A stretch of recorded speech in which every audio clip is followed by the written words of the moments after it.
Hey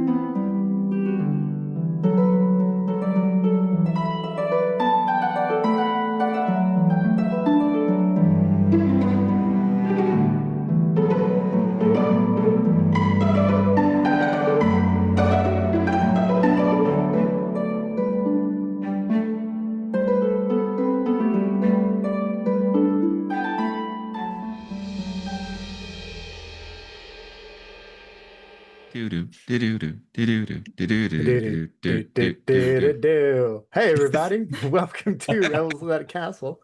My name is Zach Savage, and I've missed you all terribly. I feel like it's been so long. It's been 2 weeks, but it feels like it's been forever. And I'm so glad to be back with these chuckle fucks, who didn't get into too much trouble while I was gone. Welcome to our first arc, the Stone Lords Folly. I am joined by my wonderful cast who mostly behaved themselves while I was away. I'm going to go through and tell you who they are. And we're going to start with the order I have everybody on my screen. So, Sam. Oh, hello. Okay. I wasn't expecting that so soon. Hi, guys. Good evening. Welcome to Rebels Without a Castle. My name is Sam. I go by Utah Indie on both Instagram and Twitch. Tonight I'm playing Revelous Noge, the Gunslinger Pirate Rogue. Justin. Hey guys, thanks again for tuning in tonight. I am your beloved Lucero Emberhold, also known as GM Justin. You can find me on all my socials at Forever GM Justin. You can also find me right at Roll D5. We specialize in playing indie TTRPGs. And yeah, no, both he and I use he, him pronouns. I'm looking forward to seeing what we got going on. Passing it over to Laura. Hi, hello, good evening, folks. You can call me Laura or Tutu or Laura Tutu. You can usually find me all over the internet, usually a sub-iteration of _ Laura Tutu. My pronouns are she, they. Tonight, I am playing Oriane Shieldbreaker, our half-orc barbarian fighter, whose pronouns are she, her. Pie, go for it. Hi, everybody. I'm Pyrea. You can find me on all socials as Pyrea. Tonight, I'm playing Espen, our Oblivion Ranger / Druid that goes by she, they pronouns. Yeah, hi. Wrap us up. Hi, I'm Hyacinth, and tonight I'm playing Serafina Von Willow, the High Elf Cleric. Sam. Not Sam. Zach. Sam did his already. He was first. The other, sorry, I meant I got Zach. spooked. Said the wrong one-syllable name, my bad. Me and Sam look like. Couple straight white guys. So we have a recap to do, but I was not here. And so whoever wants to do it can have an extra D4 on a roll for tonight. It expires after tonight. I got it. You're getting me with that one. All right. So party gathers for dinner. Our host charge problem Carrick, yes to all. The one guy. That one guy. Carrick decides after the emotional trauma that is the realization that Serafina just had a casual chit chat with Mogrim, god of fire, forge, and knowledge. He just needs to go to bed. The party gathers, and there are some deep and interesting conversations, including but not limited to the fact that Serafina doesn't quite realize that the fact that she doesn't eat or sleep or feel physical sensations might be a little strange. Lucero has some memories of the city of Brass in the Plane of Fire. He knows he was a street urchin. That's about as far as we got. Pyrea and Lucero managed to bury the hatchet for the most part. I think there is an understanding there, and that's lovely.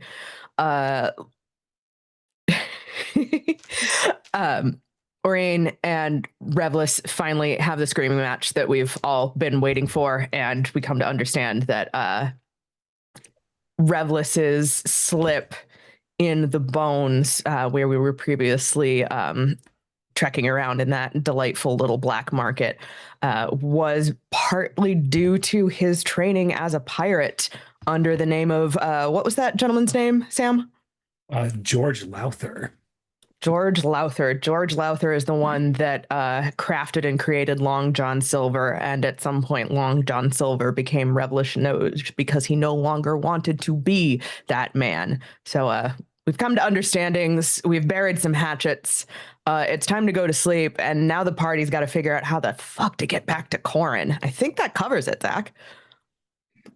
That was so good. That's pretty much what I got on my recap. If you didn't see that I was doing a live react on Threads to this GM-less session today, it was quite a treat.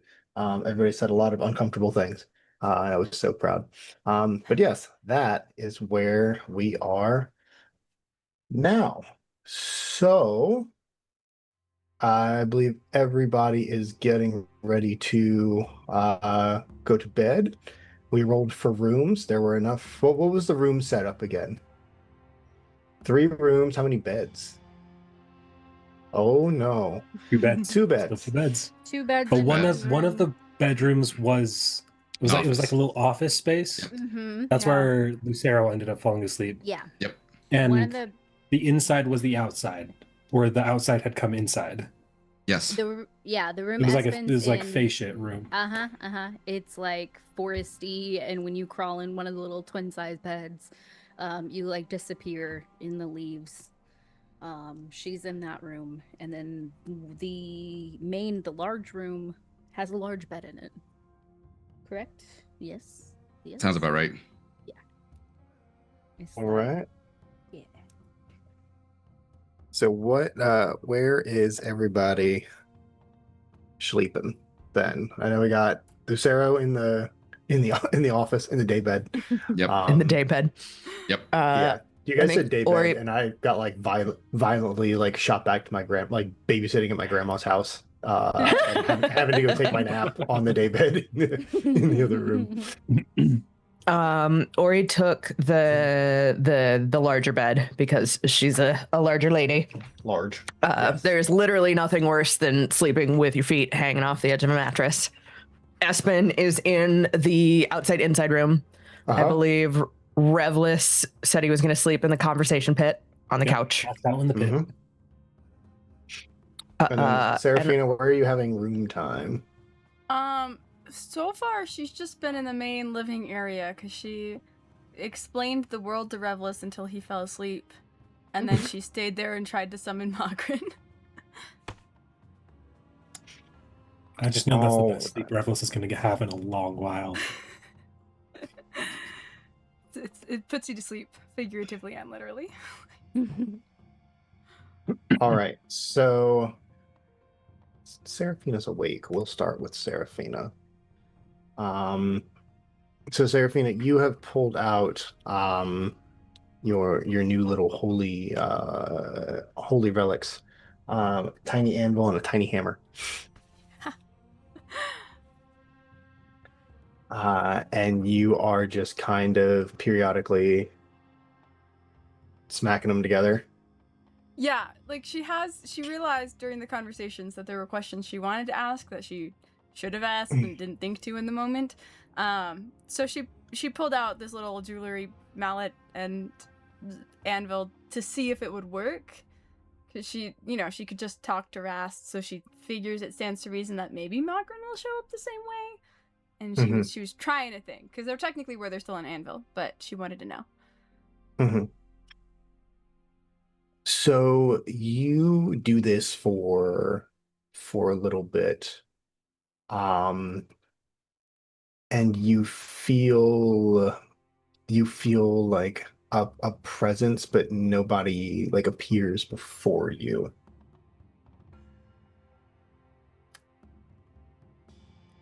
Give me a give me a religion check really quick. Ooh. That was kind of low, but her modifier's pretty good. Hang on. Where is it? 14? 14. So as you're like doing this, you're like back thinking and trying to recollect. I'm just like, oh yeah, like I should have asked these questions. And just kind of like going back over the interaction you had, and you recall that Mogrim had said something to the effect, I'm paraphrasing, of I'll be around, I'll be looking out for you. Did not evoke a call me anytime type feel. That's fair. Okay. Well, guess I'll try again later. With that, she'll just tuck the stuff away, and then she'll start doing one of her night hobbies. All right, roll for night hobby. Hang on, I gotta find my D8. Oh, there it is.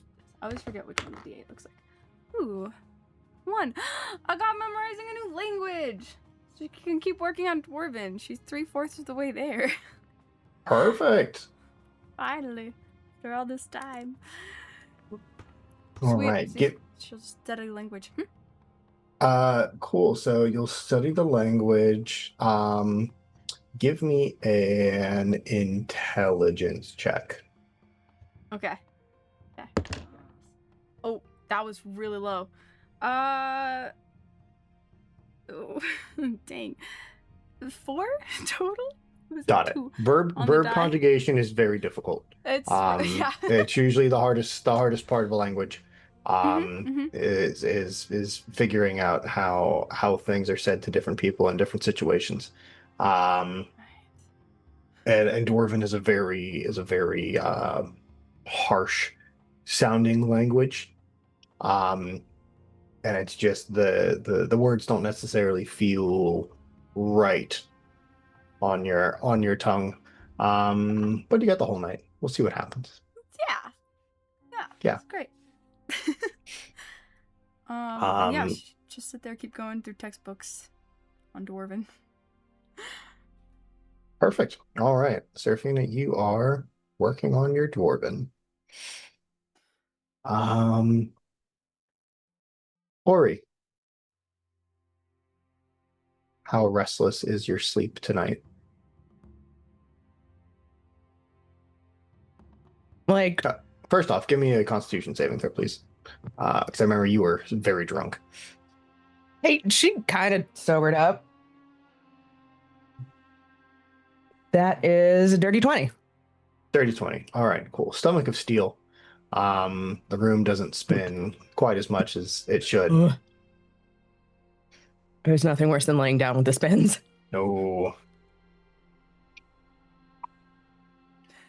Even so, I think Orient Shieldbreaker, while not angry restless, is just like keyed up restless. Like, sure, we've got a path forward when it comes to the party. Like, we're all going to be able to move forward and work together and potentially like rebuild the bonds that were lost. That's great.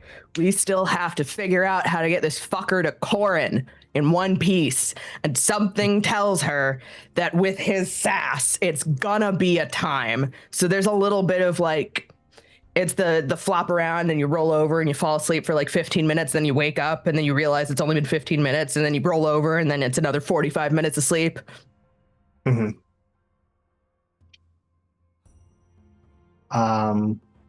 Ori, as you're like tossing and turning,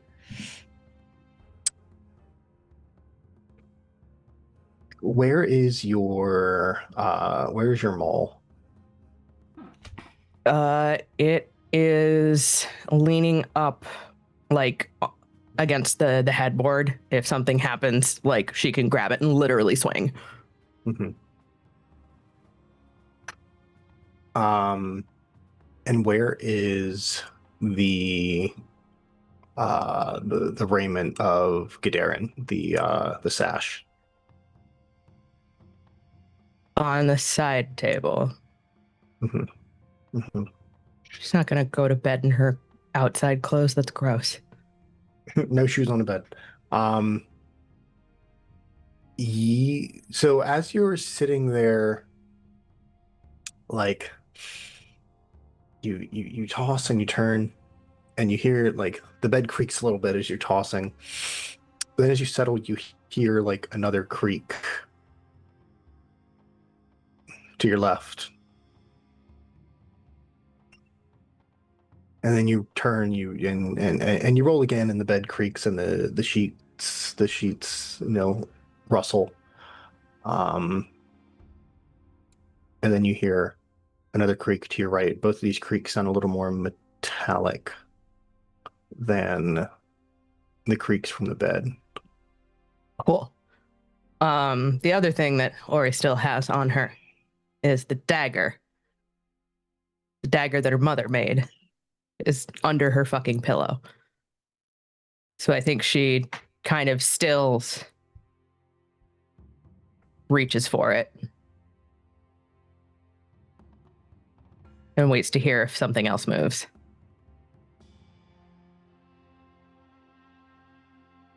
Give me a perception check as you are like, I assume it's kind of like that, like laying on your stomach and like kind of pressed up a little bit and just kind of getting to get a sense of. It's the like laying on your side, one arm is kind of under the head, the other arm has reached under the pillow, and her fingers are grasping the hilt of the dagger.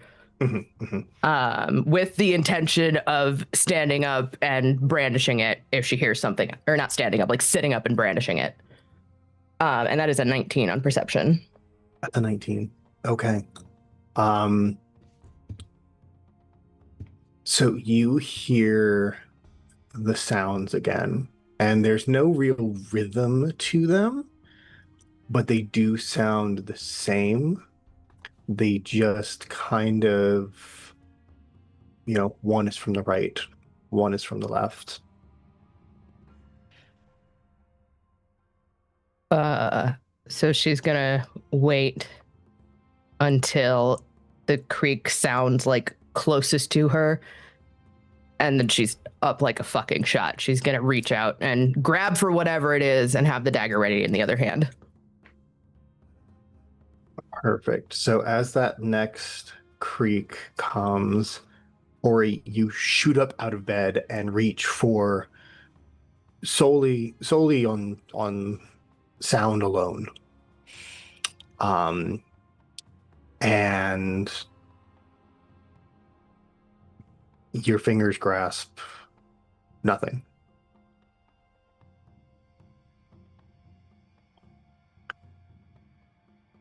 And as you kind of look in the direction that you've grabbed and turn upwards, you see in the flickering candlelight the shadow of a scale tipping left and right.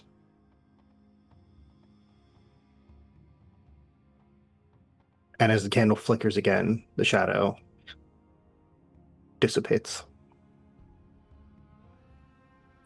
She's gonna drop the dagger and grab for the cincher. The raiment. Mm-hmm. And then what do you do? Inspect it. Is there anything different? No, it's still as you look at it, it is still that kind of eggshell white from being so old. With the sword plunging down into the scale. Insignia that has been carefully embroidered in gold and bordered in black.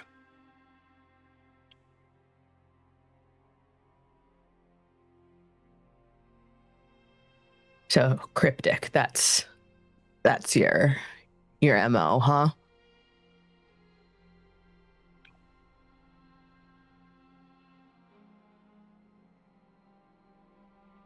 Ori, would you like to give me a religion check? My +0 modifier. Still a 12. 12. Okay. Yeah. Could be worse. Could be a lot better. Could be worse. Could be better. Could be worse.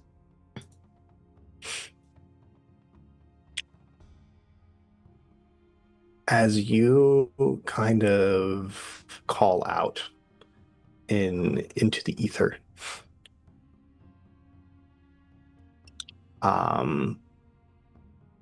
you don't receive any message back. No god of the heavens stands before you in your tent.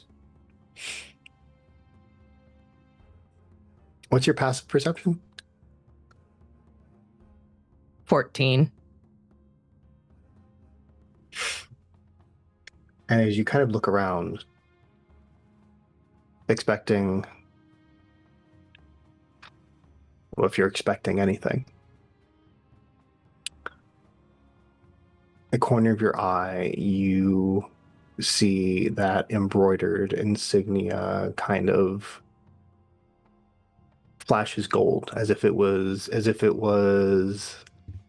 made of the precious metal that the color of the embroidery is supposed to invoke. But just for a second.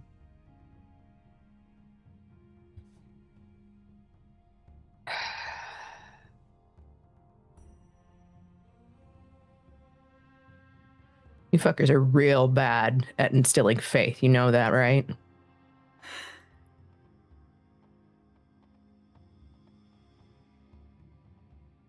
She's being a bitch and she knows it and she doesn't care. Like, yeah, okay, sure. Seraphina had a conversation with a god. That doesn't mean dick. Just because I know you're real now doesn't make you a better, doesn't make you good. Yeah, actually, yeah, I think that's what she says, something to that effect. Yeah, just because I fucking know you're out there doesn't mean I have to believe any harder.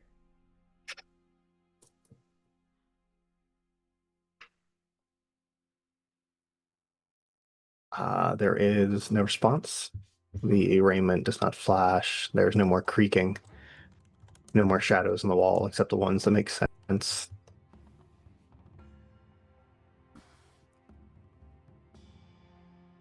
Yeah, to hell's with you too. She's gonna toss the cinch around the bedside table and lay down for sleep again.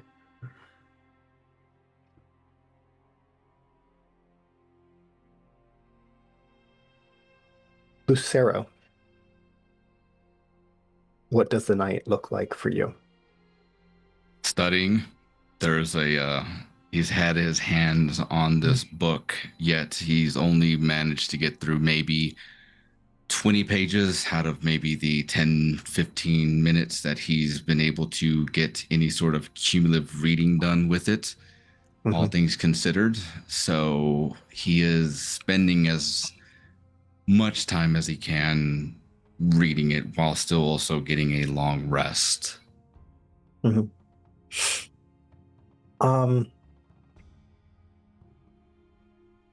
Lucero, before you came into being on this material plane, your predecessor was attuned to a certain amulet. Uh-huh. Have you also taken the time to attune to said amulet? Nope, it's just been around his necklace. It's just been around his neck. So as far as he has been aware, that it is just a necklace. Up until recently, where it was mentioned, hey, there's something that's in it, he hasn't really taken the time to dig into it, nor does he feel the inclination to do so. This was something that was done beforehand, and now that he's in the saddle, that's not his focus right now. Okay.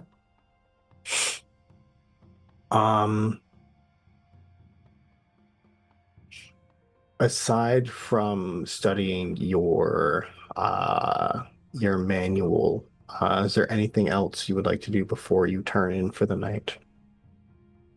Um, there was information that cleared up a little bit in his in this evening with his past.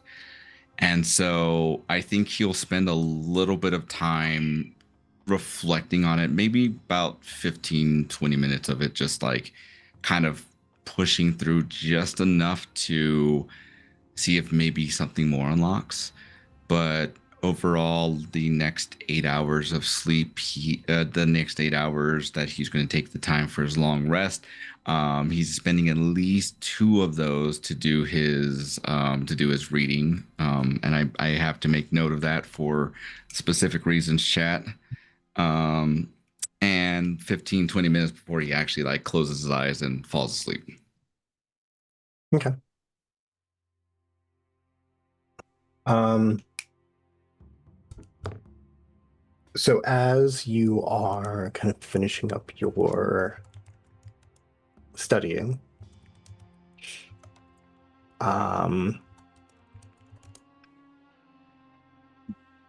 give me hmm.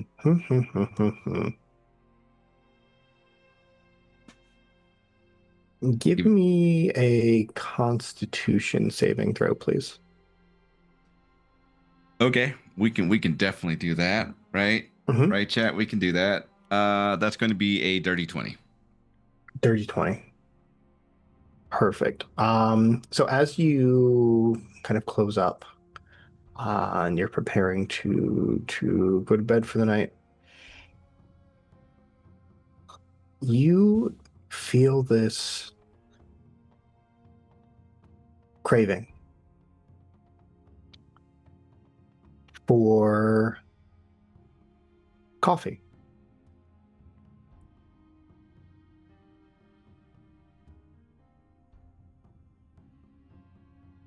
I think when he realizes that craving, he's going to like look up very annoyed from his book and just simply say, "No, I need to get some sleep."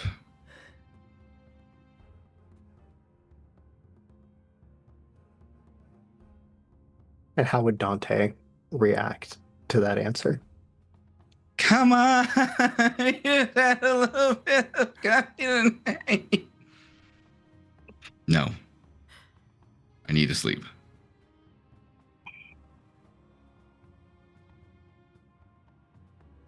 And with that, you put your things away and drift off to sleep.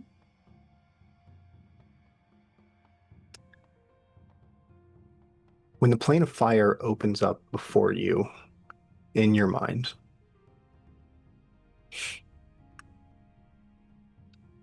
you see a familiar campfire with the familiar face of Dante in the same state as you left him the last time that you were here. And this feels less solid than it did before, almost like you are looking at this through a like through a haze.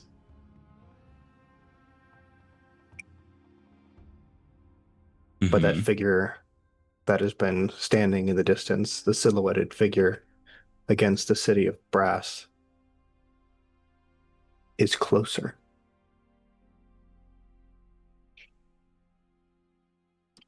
I think he would acknowledge Dante with just a simple head nod, but begin trekking towards that figure, wanting to get a better visual as to who it might be.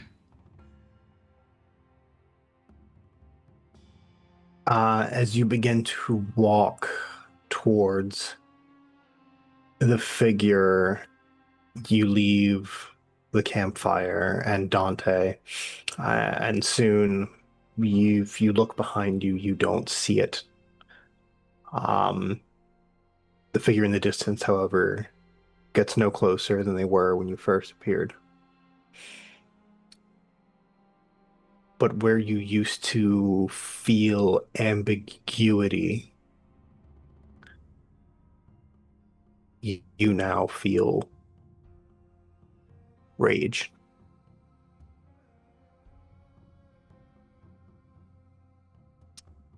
I think feeling, at that feeling starting to course through him, he'll stop in the middle of his tracks and probably just shout out into the ether, "Reveal yourself already! Tell me what you're hiding!"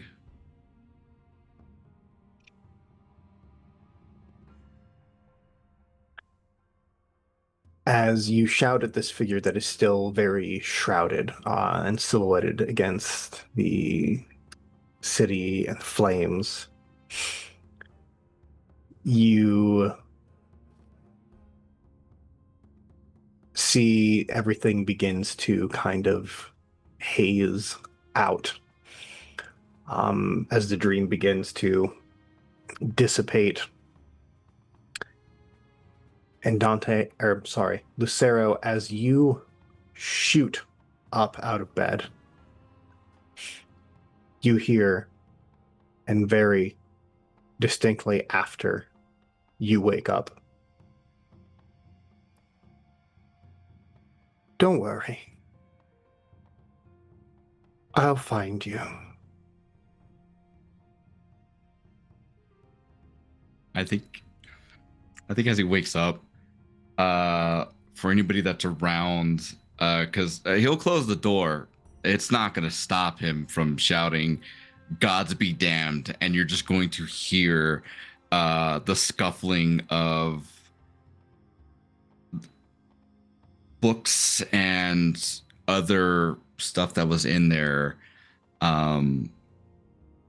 take place as he hurls a firebolt and then just flips the table.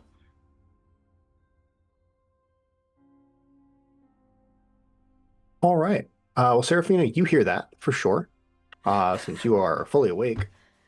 Yup.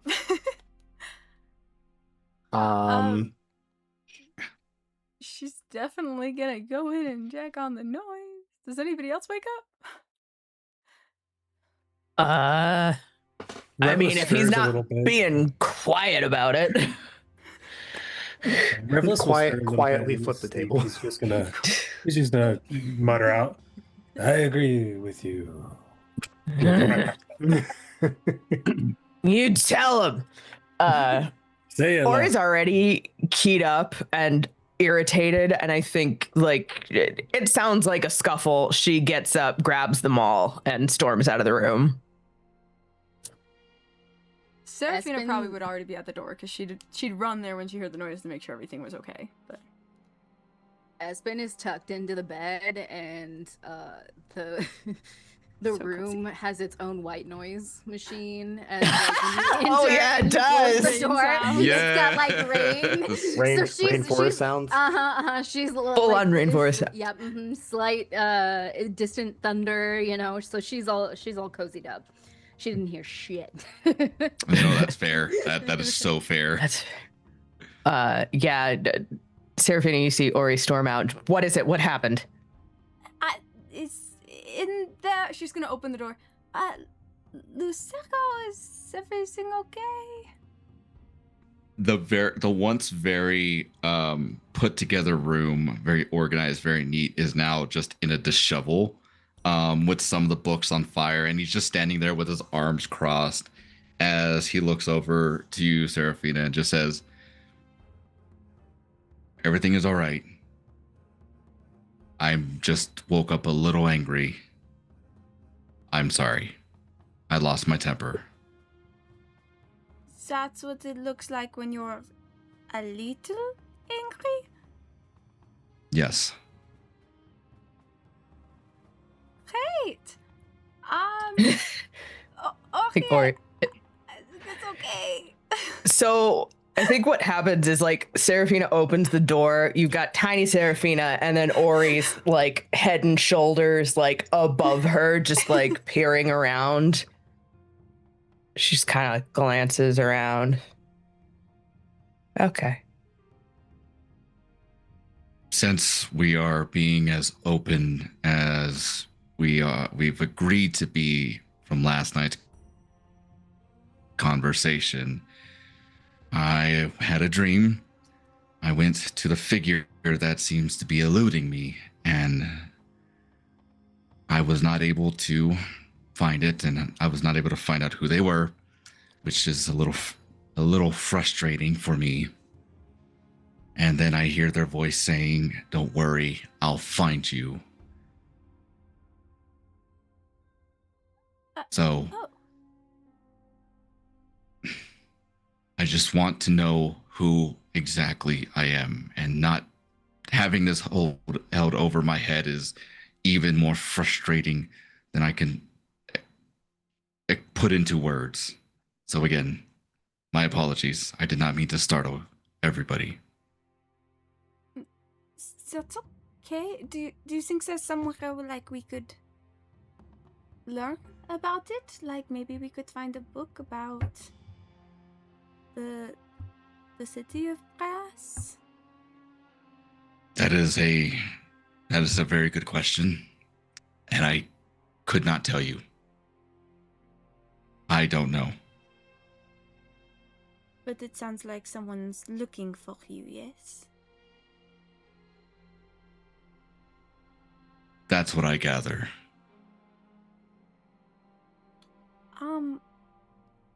Have you thought about the name Madame Crimsonmore anymore yet? You remember anything about her? Nothing that has triggered anything yet. But I'm still waiting. Right. I Given think Given the information you gave us, what you were able to, you mentioned that she was your general, master, something. Right. Maybe she wants her infantryman back. I was her apprentice. Yeah, that's what it was. Right. One of your horses, I can't remember which one we talked to. I think it was Tracy, maybe. She said that before you like switched with Dante, that she didn't think Madame Crimsonmore was very pleased with you. Mm. So I wouldn't be shocked if that was who was trying to find you. That's the only name we really have. So it could be somebody else, but Well, if she's the one that sent me here, she knows where she can find me. If she's powerful enough to push me from my home, then she should be powerful enough to locate where I'm at. it's possible. We have been on the run quite a bit. Hiding from a variety of fae and gods and people. Might be a I'm little assuming hard you to want her trace. to find you. Maybe she can explain to me what exactly happened that caused me to come here. Why the memory loss? Mm-hmm. Give me my life back. Do you think she's someone who will help, or that we can take in a fight if it goes poorly? Or is she like fairly powerful? I think he takes a breath and he closes his eyes and just says, if she's powerful enough to push me here, if she's powerful enough to possibly wipe my memory and cause me to lose so much of my life, it may not be for necessarily a good reason. And it's best for us to approach this situation with caution. We may need to be open to what she might say, but also be ready to killer should things really get out of hand. I don't know if we have to kill her. I mean, like, it's 6-on-1, so if she's not like a god or something, maybe we could just, like, take her captive or something. Maybe. It sounds like her power is enough to wipe memory and mind. I don't think that's someone you go toe to toe with. That is someone you turn tail and run from. And I'm Preferably, yes. all about living to fight another day. I don't think I want to turn tail. It's either give me what is mine back, or I die trying. I think maybe that could be a false dichotomy a little bit. I think there might be room for a third option, maybe, where maybe we get it through another source and don't have to die to get the information. I'm not going to ask you to fight my fights. If it ever came down to it and it looked bad, I'd rather you all continue on and run and just leave me to That's not see what I'm the outcome saying. is. I'm not leaving you behind. I'm just saying I don't want you to die, and that I think there's other ways to get information. At no point did I say I was ever going to abandon you. That's ludicrous. Well, then let's see if we can find some other ways then. So that doesn't become an option. Yes. I can concede to that plan. Ori is being strategically quiet. If you can't say anything nice, you don't say anything at all, because she promised. And then I think he opens his eyes and turns over to like legitimately like face the both of you and say, I assume that the others are still asleep, so we may need to just get our day started and prepare for this next bit of journey. Sorry. Did you guys sleep long enough? I didn't count. I don't know, Zach, did we? You know what? For the sake of not fucking up my plans, yeah, you did. Yay! Okay, because Ori will go back the fuck to sleep if we need to. Yeah. No, it's like 4:30 in the morning. That's like so silhouetted and horrifying. Hi, Jill. So it's it's not pleasant to be awake right now, but But there was a not long the- rest. Yeah. Mm-hmm. Fine. We might as well just let them get their full rest. And Ori's gonna look at Lucero. You're not gonna light the rest of the tent on fire, are you? No, I will not. Great. Again, I apologize for that. I lost my temper just a little. Be all right. I promise. Ori's already turned around. Maybe sometime we should work on emotional management, so that when you lose your temper a little, it's to scale. But I get it. You said you grew up in the streets, so you probably didn't have a lot of training on that. So we can work on that. We can get to that. But usually when people are only a little mad, they don't break everything and light everything on fire in their room. You're not wrong, and I'll keep that in consideration. Okay, but you told me before that you usually cope with violence when you get angry, and you didn't hurt anyone. So, good job. That's good. That's going to cause him to smirk and say, "Thank you, Seraphina. I appreciate it."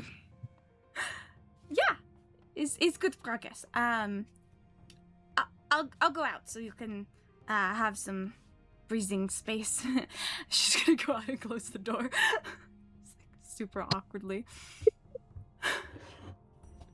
I think, or like, she's not getting any more fucking sleep. It's fine. She's grumpy, but we got the long rest. I'm not out of rage points.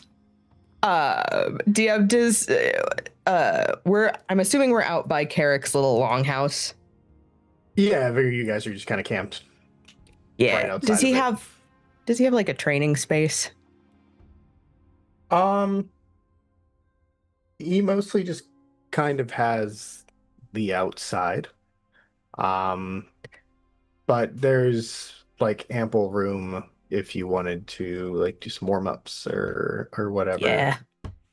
I think Ori's gonna steal some rope from the like his forge workshop area.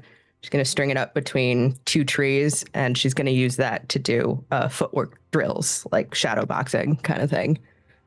Just back and forth. Yeah, Yeah. I'm gonna try and get a couple more hours of reading time if I can. Okay. I'm gonna say it's 4:30 right now. I remember what time you guys said you wanted to get rolling, but First light, basically. okay, so yeah, like an hour.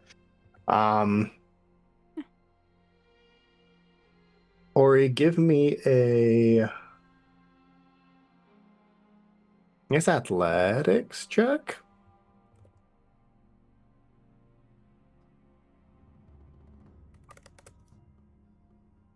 $22. Jesus.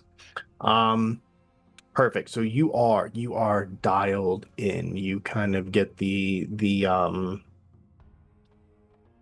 agility ladder kind of all set up with pieces of rope.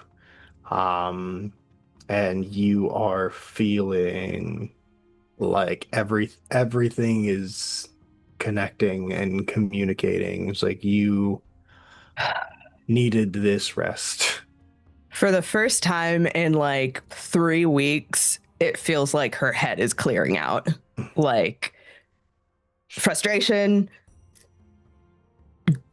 doubt, fear. For the first time in that like month and a half, she can just put that shit down.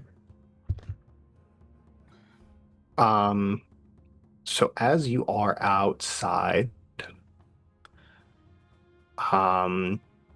you give me a perception check real quick.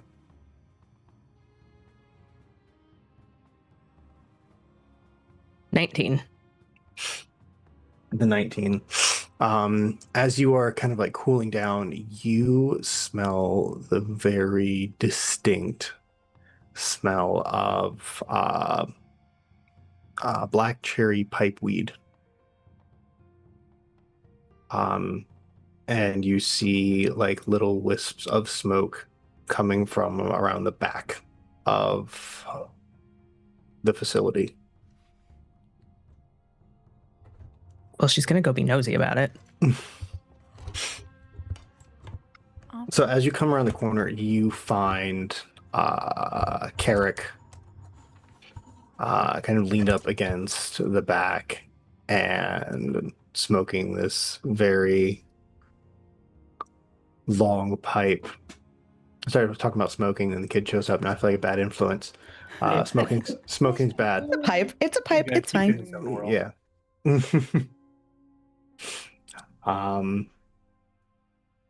And you, bye, buddy. My God, let him stay up. He can hang out with us.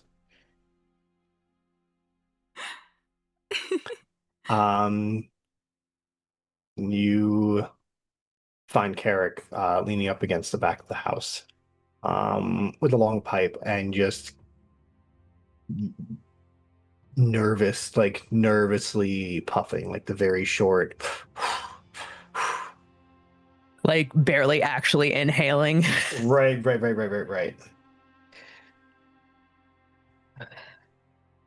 Morning.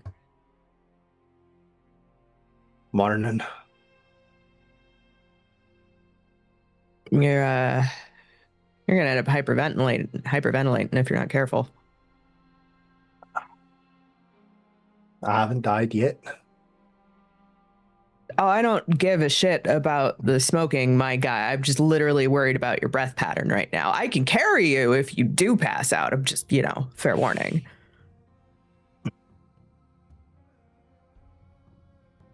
And he stops for a second and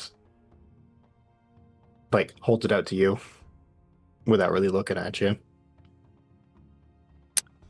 She'll take it.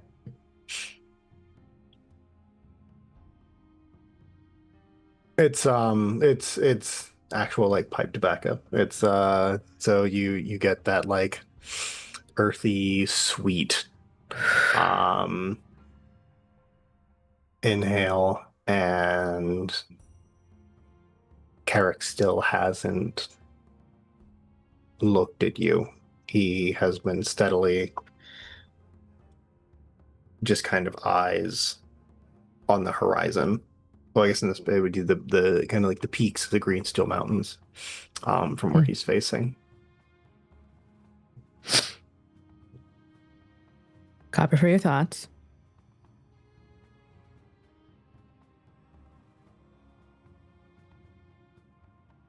I have never seen the outside of this valley. And now I am going to leave. And after God knows what events,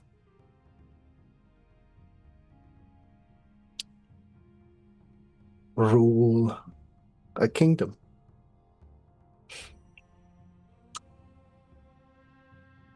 In the course of that, I might have to fight, possibly kill my half brother.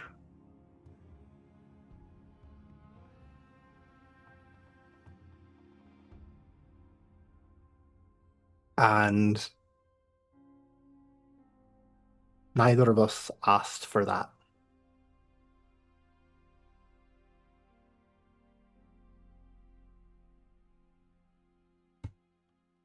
No? I'd be worried if you did.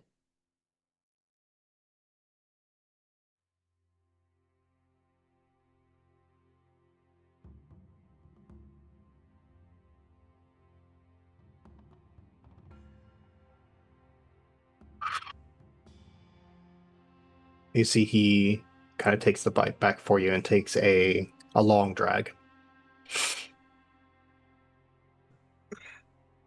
And lets it out, and the swirls kind of envelop his face.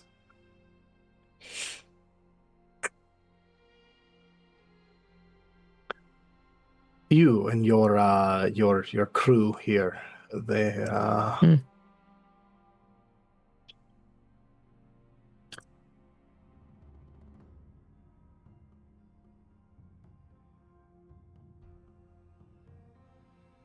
do you think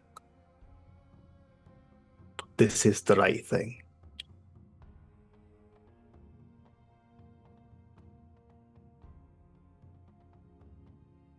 I am going to be honest with you, Carrick. We all have a vested interest in getting you back. Because, to be frank, Alistair paid us. I'm not going to pull your leg talking about something divine right.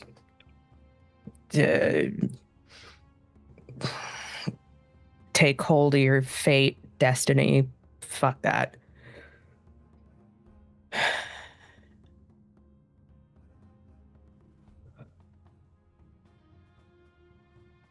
But I have seen too many crowned heads who stepped up because they thought it was their right. And they ruined everything they fucking touched.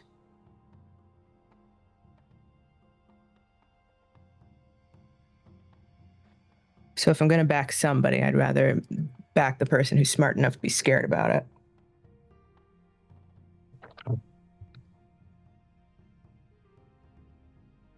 That is a way to think about it.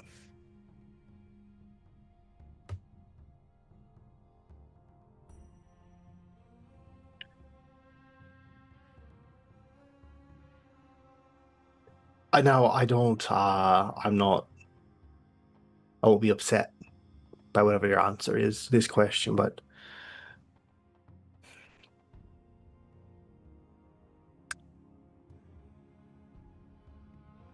have you had to kill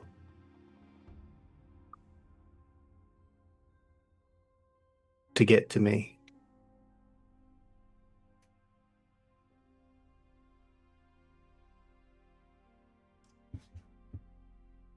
Yes.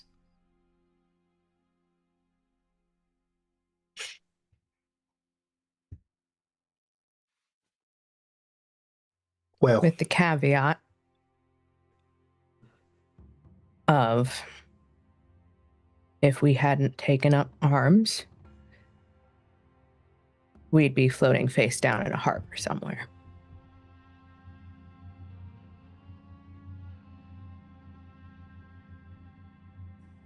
we're going to have to kill to get me on the throne, aren't we? It's a possibility. There's also the chance that maybe they'll be smart about it. You're a talker, right?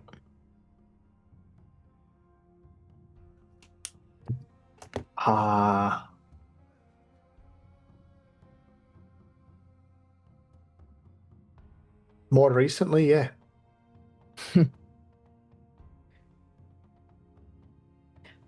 I'm very good at busting skulls open, Carrick. But more often than not,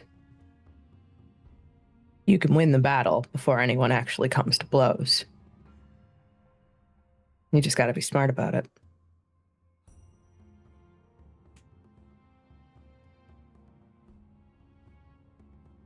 Well, I don't fancy myself a scholar, extremely learned person. So if you all will promise to advise me when I don't quite know the answers, I think that'd go a long way.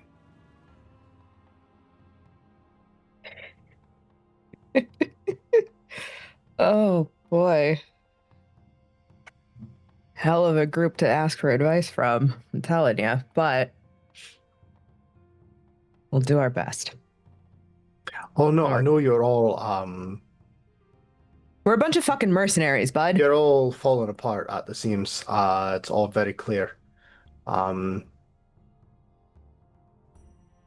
But I think it's kind of that thing where a cobbler doesn't fix his own shoes type thing. Fair enough.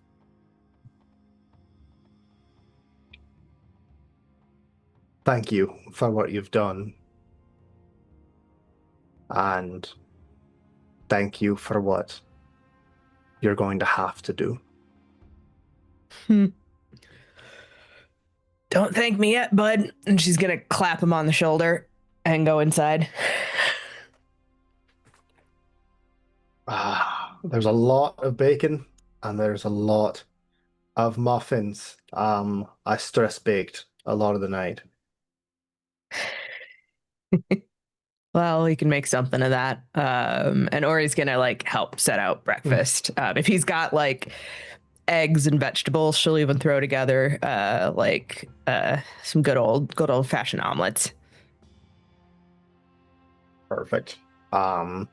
Yeah, Carrick will come in and kind of like help you start getting stuff together. As you come in, you see that he's got a pack,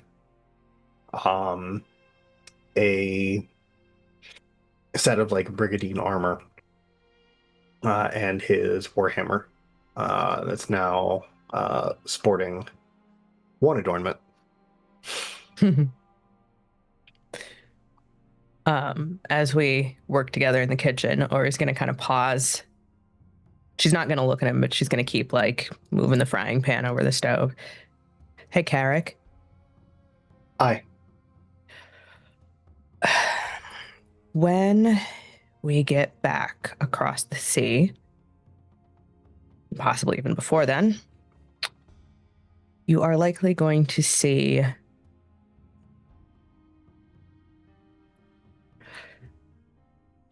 some very interesting information about myself. I would personally take it as a kindness if you just absorb that information and let it be.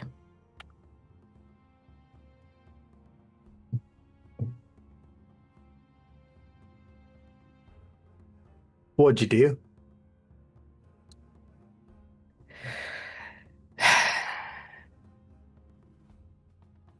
Oh, sorry. Question. Where'd you do it?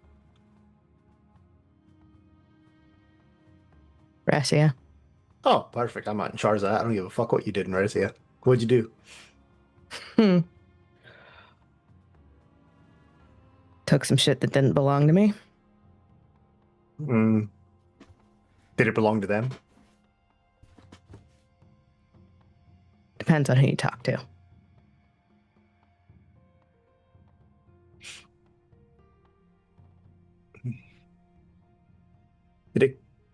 Did you take it from up high or on down low? Tippy top of the mountain, baby.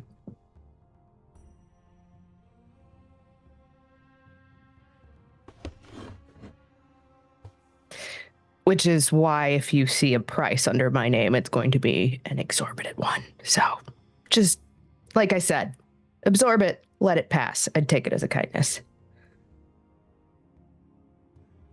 Well, so the really cool thing, you see he's moved into like laying out some butter and jams and stuff, is if everything that we're going to attempt to do goes to plan, um I'm gonna be a king. So I don't need any fucking money.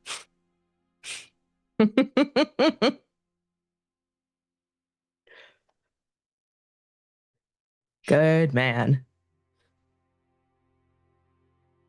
Um it's about that time everybody should be waking up. Unless you really want to attempt to sleep late. You will not be given the opportunity to sleep late. I am just telling you right fucking now. Yeah. Espen rolls out of bed. Hmm. She's got leaves. We're up. We're moving. Rebels has got like a mad cowlick on the side of his head. You fell asleep. I slept for like 2 minutes. It's been I like felt like that 9 was- hours. Yeah. I felt like that was 24 hours. That was amazing. Oh, I've not felt better in weeks. Strangely, considering the state of my jaw at the moment. But this is great. Where is everyone? Do you have a bruise? Roll for bruise, Sam. Oh, definitely. If I'm allowed to have a bruise here, I'm having like this massive like purple and probably this purple and almost greenish color, kind of coming down the side a little bit. She got you good, bruh. There's just like a touch of like kind of dried blood in the corner of your mouth. Oh, rub your jaw. I think you got. Where Oh, no, I think that's is it what the other side? Ori. The other side. No, that's what Ori got Oh. you. Oh, Yeah. It looks pretty. you know, Yeah. not bad. I think we'll be Yeah. just fine. Okay. Where's that invisible waiter? Do they have ice? Maybe ice, please. Maybe not. And you see a bunch of like loose ice fall onto the counter.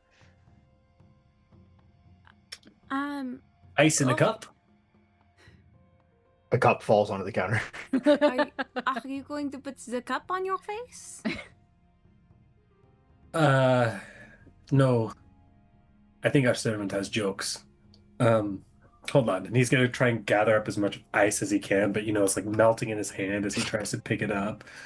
It's that sort of thing. He like slips on one of them as he tries to grab it. But... One piece melts enough to like fall through your fingers that you have spread out to carry the other ones. Yeah. Damn it. All right. Here we go. He's just gonna try and put them all up into a little cloth and then put it on his chin. It's not even cold anymore. It's just a wet cloth now. All right, whatever. I smell food. Do you smell that? Yeah. I think it is the pile of food on the table. Well, it is morning too, so we should get out of the tent, take everything down. Serafina, are you? I was about to ask if you're hungry. You're probably not hungry. Would you like to come partake in a social gathering? Yes. Now that we know that's rare, like I should probably at least do it in front of Carrick. It seems like. As he's in the kitchen. For the time. I thought they were in Yeah, so they're in Carrick's Carrick's house. house. Just You guys kidding, are in the we tent. haven't. Okay, we haven't gone over there yet. Okay, I was like, that's subtle. Yeah, let's have this whole conversation in front of him as well. Let's see how long this goes on. I should eat in front of Carrot to not freak him out. What? What? Yeah, I think that is a good idea. Yeah, and it would be fun to try things. Okay, already went out there. She was a little bit grumpy when she woke up, and I'll go check on Lucero. He's practicing some breathing exercises. I hope. What? Nothing. I'll be right back. She's gonna. Okay. She'll stick her head in Lucero's door, and she's gonna not really sneakily, but like when a 5-year-old tries to spy on you, slowly open the door and just stick her whole head in sideways to see what he's doing. Like the ring. Yeah. Can I roll to see if he notices, please? Yeah, give me a perception check. But boy, let me tell you, that DC ain't gonna be high. Should I roll stealth? She's got disadvantage from her clinks. Yes, you should. Okay. Ooh. What? I have a 0. 0? What? 0. No way. I got Dead ass. 8. Amazing. This is incredible. She's so loud, and he's not paying attention. He's so into his book right now. Is he just reading then? He's Yeah. calm. Is anything still on fire? No, I think he put everything out, but because he flipped the desk and he doesn't care to put it back, especially putting everything back to the way it's supposed to be, you would probably just see him as he's armor off, but he has his shirt on, kind of rolled sleeved, and it's just book in his hand, reading as he's just flipping the pages, and he's pacing back and forth, not in a panicky kind of way, but he's just hitting one side, thinking Like a hot librarian kind of way. kind of I think that'd probably be the best way to describe it. I've got going to- gender bent Evie from the Mummy in my mind. That's exactly what I was Yes. thinking. Yeah. Yes. My girl. She's We going to get it. not so subtly, and he's still not going to notice. Slide back out, and then knock on the door and pretend she never stuck her head in first. Lusaka, is breakfast time. He'll come over to the door, slowly open it, and says, alrighty. And then he'll put the book away, and he'll close the book, slide it over, and we'll just look at you and say, alrighty, I got a little bit of hungry anyway. I lost track of time. You got a little bit of hungry. It's that's how you. Yes. Okay. I am hungry, yes. So there's a way you can measure it. Um It's not like a stop go just nothing. Think of it like this: when your mind is occupied and hyper fixated on doing something, you tend to lose all sorts of senses, to include the what your body needs to keep itself going. So maybe I'm just really focused all the time. He's going to like look at Seraphine in the eyes, kind of like tilts his head over before he says, "No, what is it? No, beings generally tend to lose hyperfixation after a certain amount of time. It's not something that can be maintained for very long periods of time. So, but there are like periods where you just like you feel exactly like I do and you don't notice anything. I can, Sensation? yes, if I'm deep in studies, I can lose the need to eat, to drink, and even lose track of time. So, But you do need to eat now, because I Yes. interrupted. Okay. and then he's going to like rub his stomach, and he's going to be like, I think I probably have needed to eat a lot sooner than now. I think that's probably smart. Yeah. Mhm. Seraphina, was I dreaming when someone said, "Damn the gods"? Nope, I said that. That was you. Oh, That was me. All right. Which is a little awkward, because like I'm friends with him and I'm friends with several of the gods. So, but like maybe they'll make up eventually. It's fine. It's mostly out of, again, frustration because I can't,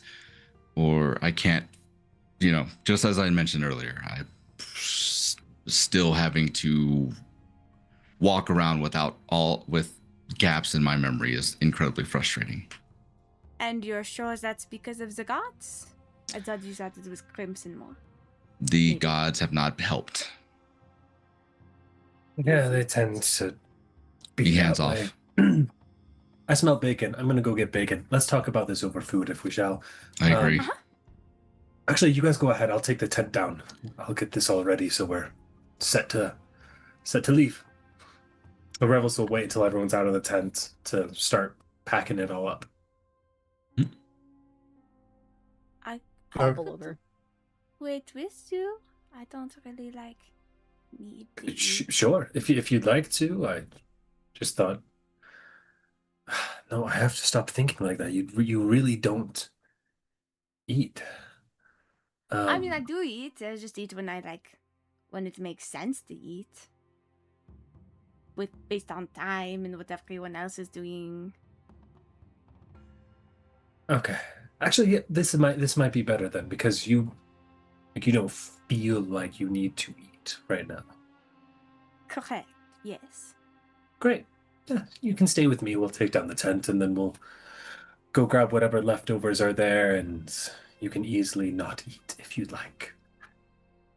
Great. Yeah. Okay. We'll take down the tent once everyone's out. All right, everyone's out. You take down the tent. We're getting the hang of it now. It's like the poles fold into the cloth slightly and really just ravels it all up. You guys head inside? Yeah. Real quick, Revlis, I worked on some spells last night and prepared some different ones. So, when you have time and you want to try it, we could send your wife a message. Or your brother. Also, I don't know if it will work, but I did also learn a spell that's supposed to help with curses, so we could try that too. It's a little scary. Rebels are just making this exact space that Seraphina is doing all this. Are you nervous about it? Because like I know you said not to do like a healing spell, but it's not like directly a healing spell. Was it Caesar spell? Do you get like anxiety about talking to people long distance? Some people like the sending spell stresses them out. We don't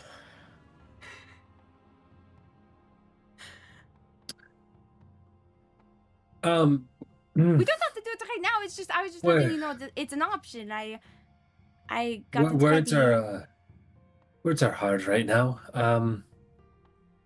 You only need 25 of them, if that helps. And you don't have to do it right now. We can do it. Like, you can think about it, and we can do it later. I just wanted you to know that you could. That's very kind, Serafina. I think for the moment, let's hold off. I want to get on the road. I want to get things rolling. I think first let's maybe try something to stop this, and he'll hold up his hand that has the black spot on it that's now spread a little more. Has it spread any more, Mr. DM, sir? As you look at it, it looks about the same. I think tonight let's maybe try something on this. Okay. If it's different enough than what Espen tried, maybe it's worth a shot. But I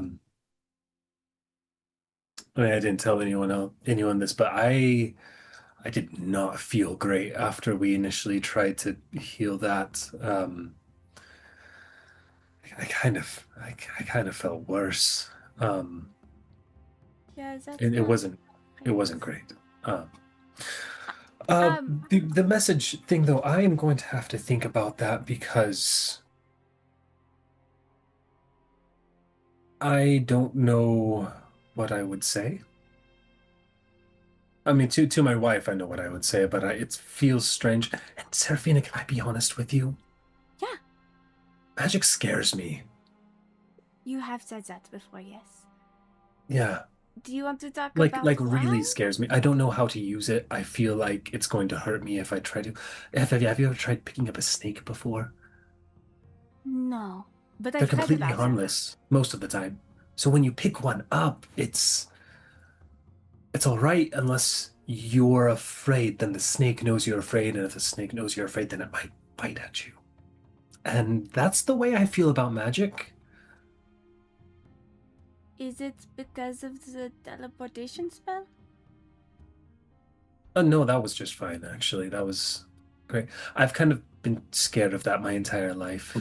You know how some people are scared of heights, or Espen, she's afraid of the water. I'm afraid of magic. We could do like a scribe thing. You don't have to be there when I cast it. You could just like write down a message, and I could go off and cast it, and come back and give you another written message. We could pretend it's like a post. I like that idea. I like that idea a lot. Yes. Not yet. Let me think on what I want to say. Right. But let's do that. Let's do that. You could practice. You could write some drafts. She's gonna like pull out from her bag just like a calligraphy pen and some pieces of paper and thrust them to him. Because then you can do like multiple Thank you. tries, and if you don't like them, you just do another. All right. I think this is lovely. This is a good place to start.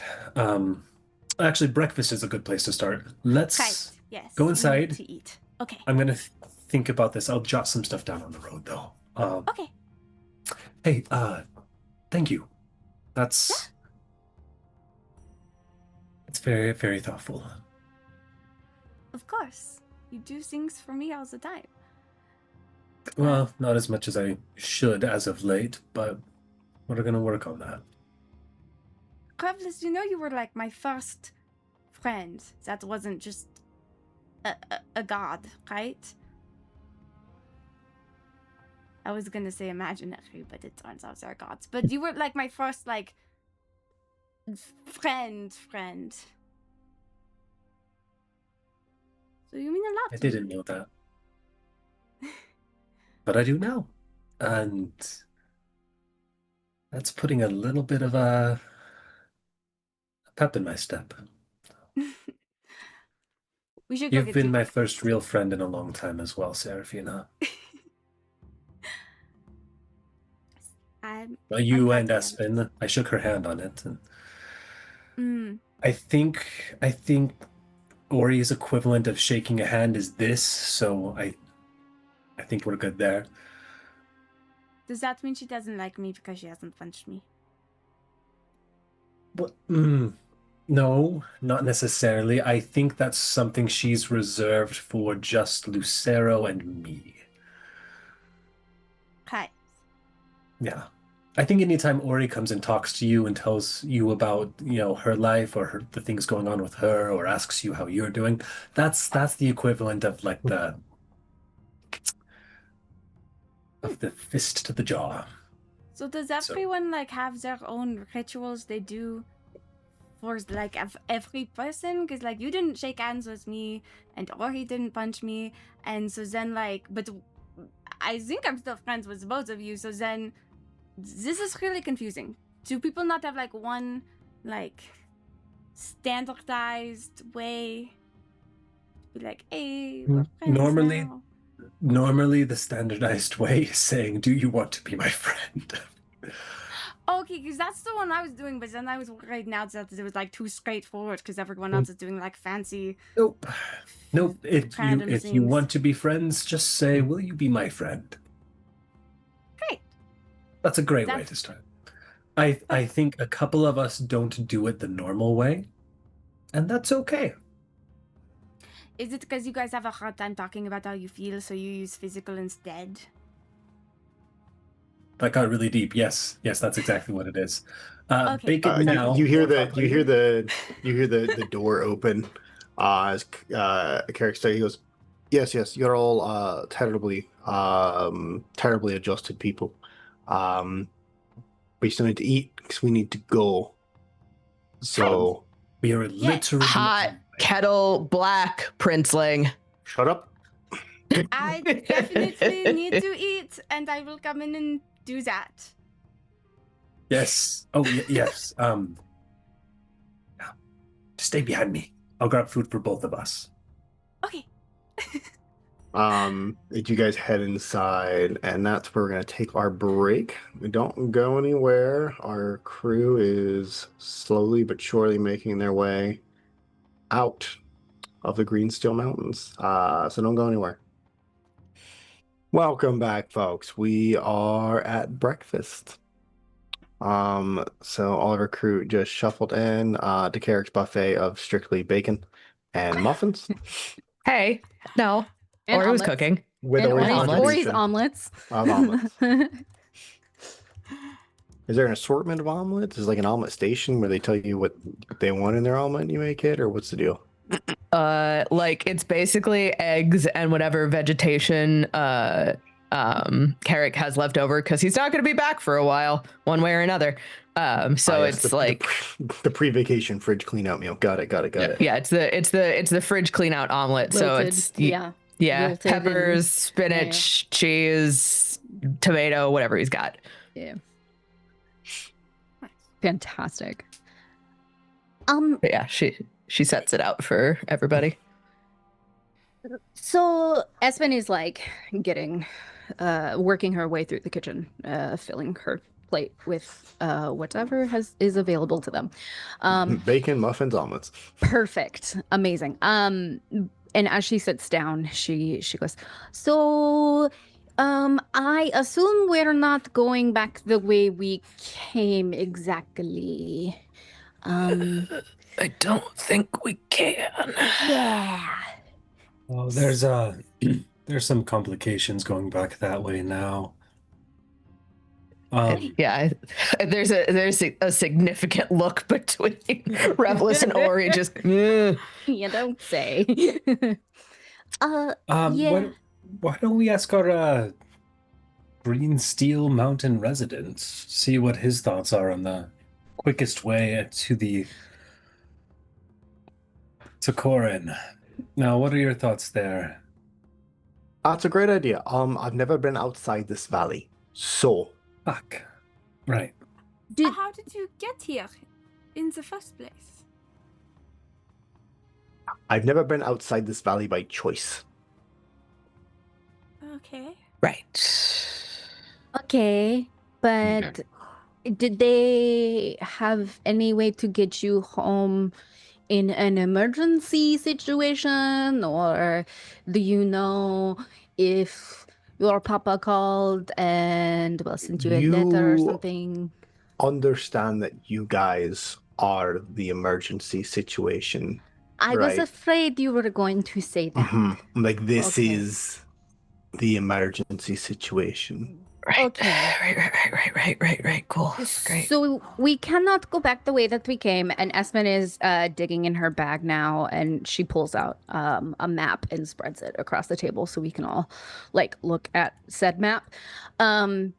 We cannot go back the way that we came per se. Do we know any other path that is?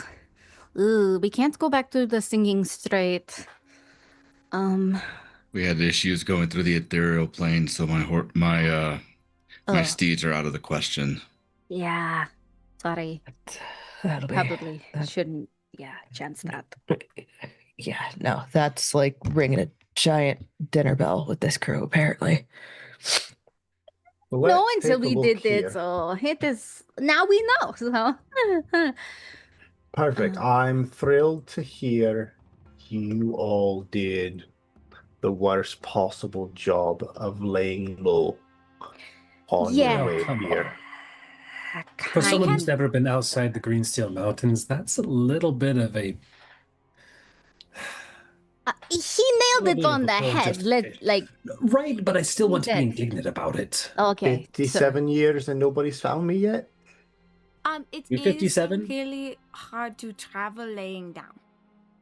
Like, I don't know if you've... I know you said you haven't traveled a lot, but generally you have to be upright so you can walk.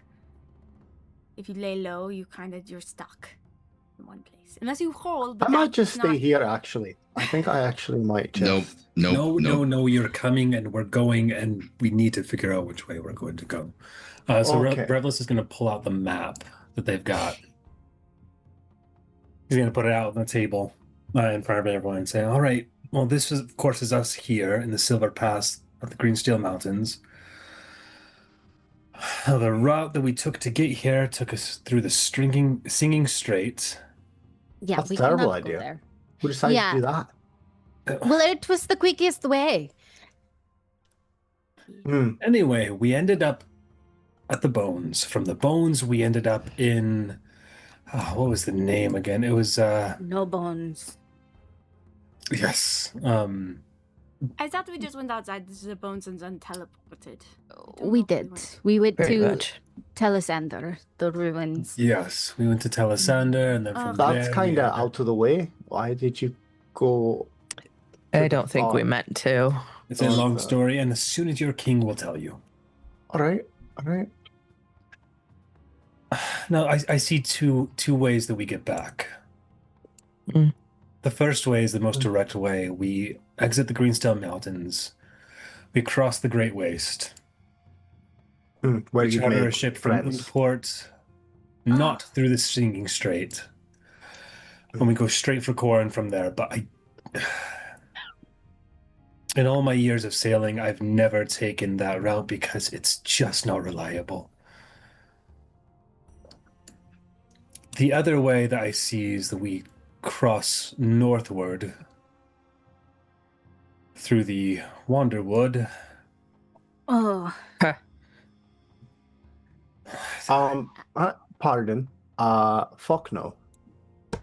Right, but which one is better?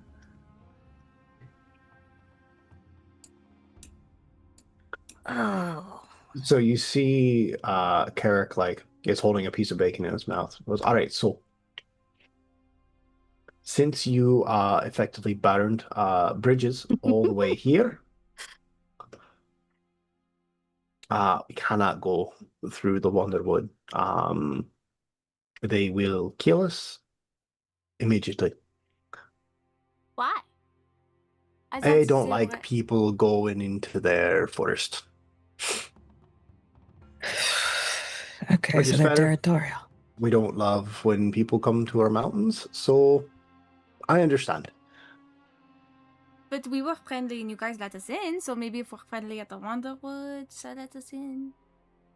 I'll tell you what, you can go, and if you beat us, to where we're getting, I'll give you a gold piece. I'm not going into the Wonderwood. I don't really need like one gold piece. There's not a lot you can do with. See, so it's not worth it for either of us. So, Exactly. Question for the class here. This might sound insane. Is there a god of transportation or teleportation or a really learned, I can't believe I'm suggesting it, a really learned wizard who we could convince or coax to get us from here to there faster than our competition? Unfortunately, I do not know your pantheon here, nor am I familiar with any sort of powerful enough mage here that can possibly do such things. I don't think there's one of teleportation. There's one of the sea and one of the sky, and then there's Haas, who knows a lot of stuff and would probably know how to do teleportation. Well, he does. He's already done it, but he's not around right now. So a wizard might be the best bet, because you don't really like the enemies, right?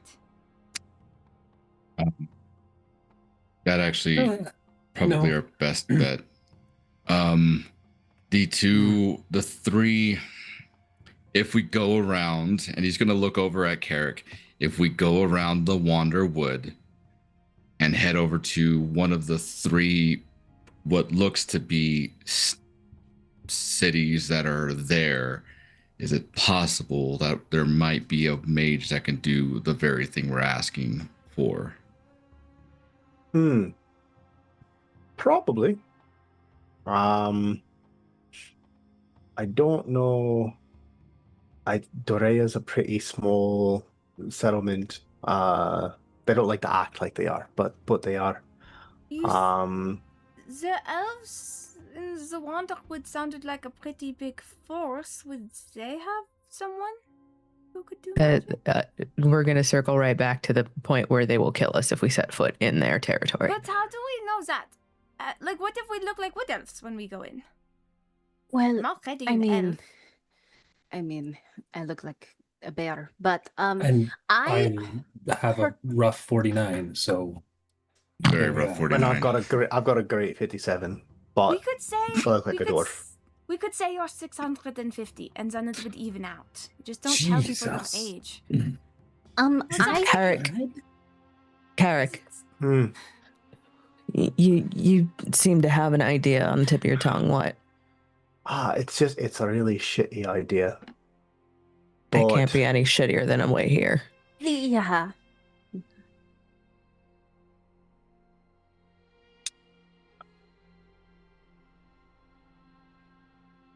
so this is kind of a good news, less good news. We can make it. We can make it to Danarai. He points to the map and goes, "That's this port city here, by the sheltered shoal. We can probably find someone who can zap us, not to Corin, but at least across the Sea of Elindrior. Or if we don't find someone there, for the right amount of money, we can probably get a ship and sail out of there." I mean, that seems the most straightforward way. So, sure. Doesn't seem like we have any other option either. Espen, are you going to be all right with that? I mean, as long as we don't have to swim, I should be okay. We're at least on the boat. All right. All right. Yeah. Maybe there's some like herbal tea or something that can help relax you on the ship. We'll look for that in the next. My Next father's port we just point really to. dense, and I've got this like irrational fear of sinking. Yeah. No, I'm starting to think it's not irrational. Yeah, it's probably not. It's all right. But- Okay. I like this idea. Are we able, Lucero? I know that we cannot take your beasts through a different plane, you know, but how far can your steeds get us to Until the I city? until I send them back, so they can Oh. be with us as long as they need to be. Okay. Would that be our quickest way to get to Donneray? If we keep them on the ground, and if we keep them on the ground to maintain a low profile, then yeah, it would still take a little bit, but I mean, it'd be faster than going on our feet. Okay. Do we have a carriage? Because then we can at least have two horses pulling the carriage, and we're not all just riding horseback. Oh, that is true. Um, Or we can can Carrick. find one. Maybe Yeah. there's one not being used. I can call in a favor probably and get us. It's not gonna be nice, but it'd be something. We don't need nice. Better We just than- need us. We've had worse. Yeah. Okay. So yeah, let's get a carriage, let's get our shit together, and let's get the hell out of here. All right, let me go. Let me go knock on some doors. And just see what I can rustle up. You all finish your breakfast. Get your shit together, and then we will get on out of here. Okay. You want company? If you like. Sure. Because in getting ready for breakfast, like Ori's got her pack, she's got everything she needs, so she's just gonna set it by the door, and if Carrick's gonna head out, she'll head out with him. All right. So Carrick will like finish his plate. She kind of like shovels it all into his mouth. And then heads out the front door. And Ori with him. What do the rest of you guys want to do in I think preparation? Lucetta would probably summon both of Traceres and Marie to come over and to just kind of be prepped up and ready to go. Yeah. I think- You see, you summon them, and as you're like discussing with them, these like black studded leather, like tack and reins and everything just kind of materialize on their bodies. You're just kind of like waiting for whatever they need to be connected to. And don't worry, they look sick as hell. Fuck yeah, boy. It is in fact quite drippy. I think we just make sure that everything is ready to go the moment that Carrick and Ori get back. So we're ready, you know. Yeah. Wow. I think the only thing that Ori's going to do while they're out is she is going to leave a letter for her aunt.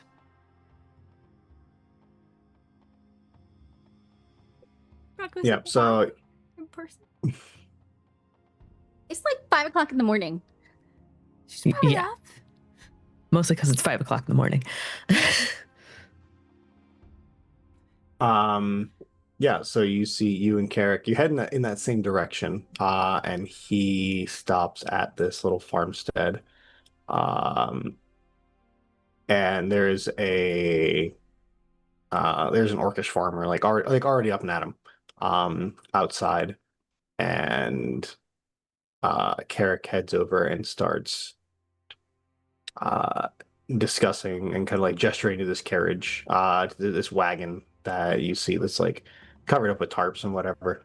But you're able to like just kind of like sneak away and go do your thing while he does that.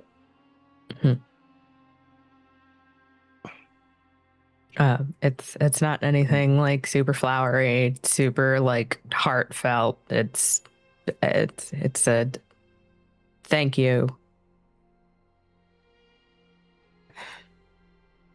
It's essentially thank you, and I'll be back when I can.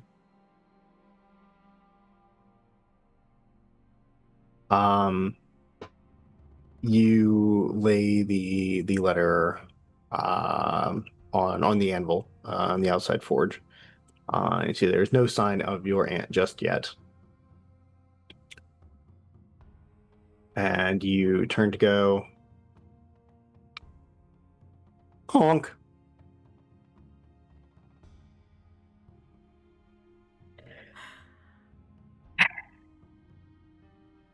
Where's the goose? You turn around and you see the goose has perched herself on top of like the crates and boxes that the party was going through the last time they were here. And it's just kind of sitting on top of that. Oh God.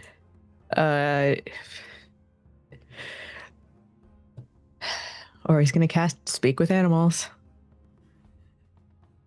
Well, you made it. You made it too.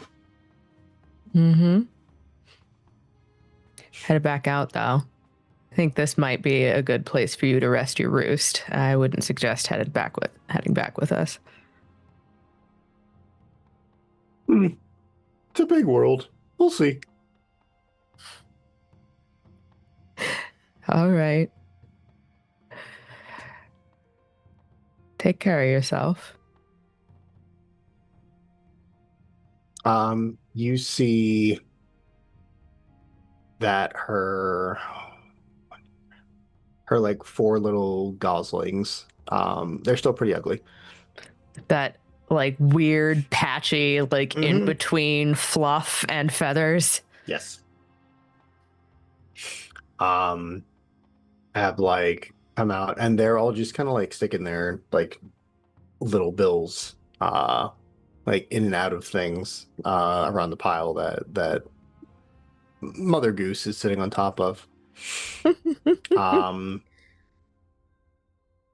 and then you see what is like very clearly like a small like baby chicken um runs out and is also like kind of like rooting through and is like clicking and clucking with the goslings. You pick up a straggler. I don't like to leave anyone behind. Good philosophy. Looks like you picked one up too. Sure did.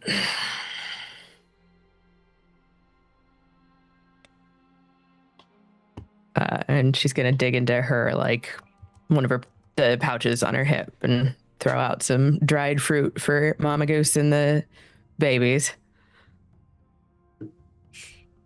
See she honks and kind of flutters down and picks it up and brings it over to the to the fold there, and you see the goslings and the baby chicken start pecking at it and pick it up.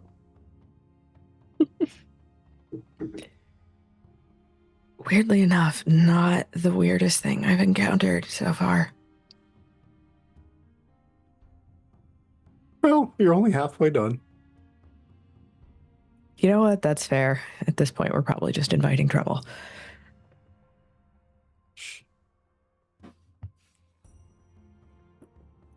You be careful. Don't make a habit of it, but I'll do my best.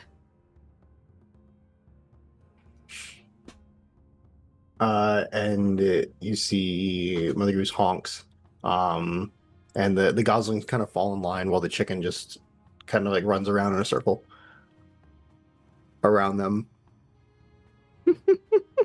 and they all start waddling off. And Mother Goose stops and then just kind of turns back your way.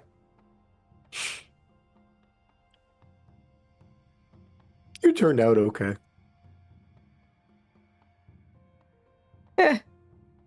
Could be worse. And they The goslings follow single file back into the brush as the chicken swings left and right and just darts into the underbrush. After him. Yep. Ori's just gonna shake her head as she walks back. She's gonna sigh, and then out of one of the other like pouches on her hip, she's gonna pull that fucking vestment and lash it to her belt. Careful, sure, fine. But then she'll meet back up with Carrick and help him get the cart back.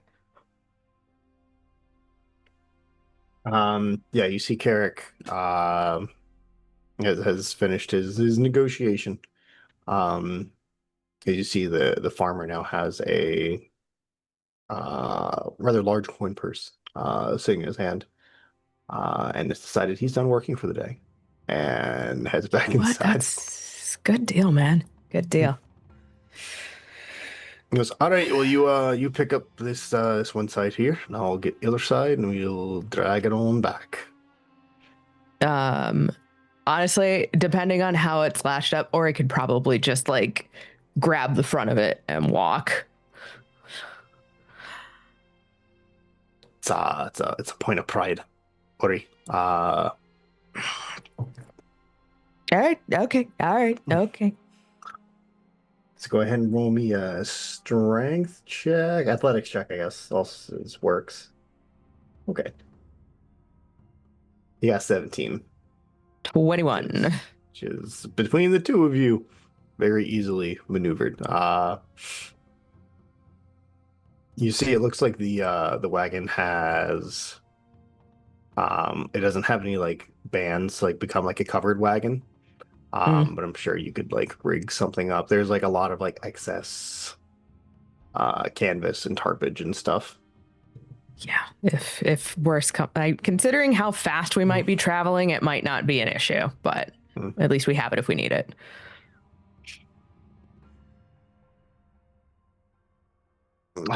Somebody had mentioned that Lucero's horses are on fire. I don't know if it's actual literal fire or metaphysical, magical woo-woo fire. We should find out because I guarantee this is not flame retardant. You know what? Depending on how it links up, yeah, we'll figure it out. We'll sort something out. I mean, if it makes you feel any better, we've been able to like sit astride without any issue, so that's probably a good indication. Like nobody's lost any ass hair or anything. Well, that's good, I guess, especially for the one that's covered in fur. Exactly.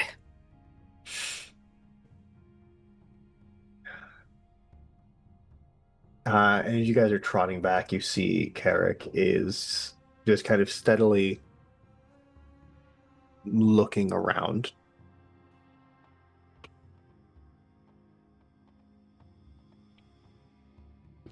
I don't think Ori has any platitudes for him, honestly. This was his home. This is all he's known for most of his life, as far as we're aware. But she does know something about having to pack up and leave in a hurry.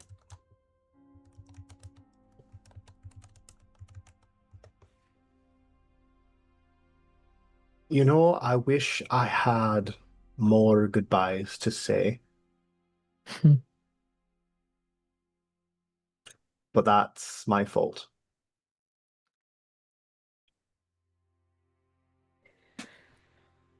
I mean, you're gonna be, as long as we don't fuck up too badly, you're gonna be king. Probably show up whenever you like.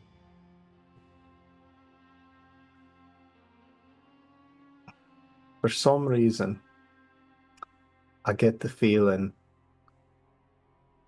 I won't see this place for a very long time.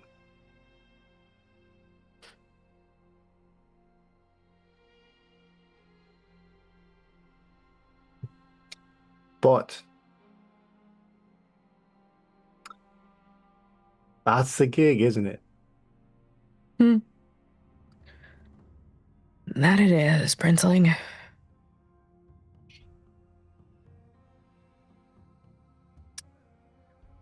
So the very pale one, she like always like that, or Yes, okay, as long as alright. I've known her. That's just if you give her like an idiom or a turn of phrase, she's gonna take it literally, and then you'll just make sure make sure you let her know, because otherwise she's just gonna program in there wrong. She's a little sheltered. Okay. Yes. Explains the complexion. I get that. All right. Incredibly sheltered, actually. She means well though. Got it. The human. Is he gonna? I got the feeling he is just about here on losing it. Is he gonna be all right? That's once again like gives him that look that is very much pot kettle black, sir. No, well, and if he has asked that of me, I would expect somebody to give him the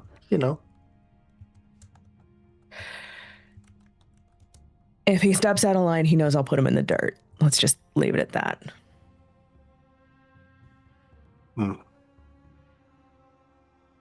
Is that what the he kind of gestures to his cheek? Yeah, pretty much. All right. But, Well, listen, every once in a while, listen, you have to explain just... to me. I'm a big fan of practice over theory. So exactly, you understand how this works. Sometimes you just gotta swing a little, and then everything sorts itself out. if more people got punched in the mouth, the world would be a better place. But they don't. So I you know what? I am inclined to agree with you. Some folks just need to get popped in the face. just if you end up punching me in the face, if you could aim for the left, that's my tougher side. Yeah. And you don't want me to aim for the good side? No, please don't. Okay. Understood. I don't know if my face goes on currency or anything. And I would hate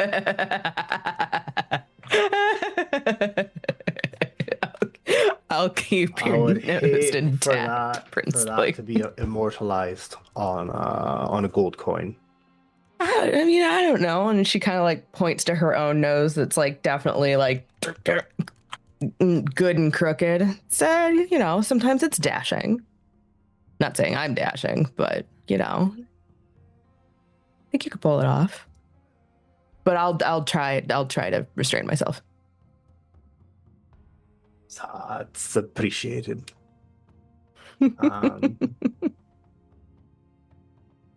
And you guys pull back up to Carrick's house. That's why he goes, well, I'll grab my stuff. Or he gives like a whistle to the party. Let him know that they're ready and see if we can get these fucking horses hitched up. We were ready. So when we hear Ori, we skedaddled. Yep. Seraphina's gonna whistle back, and then when she notices everyone else is moving, then she'll awkwardly follow instead of just whistling.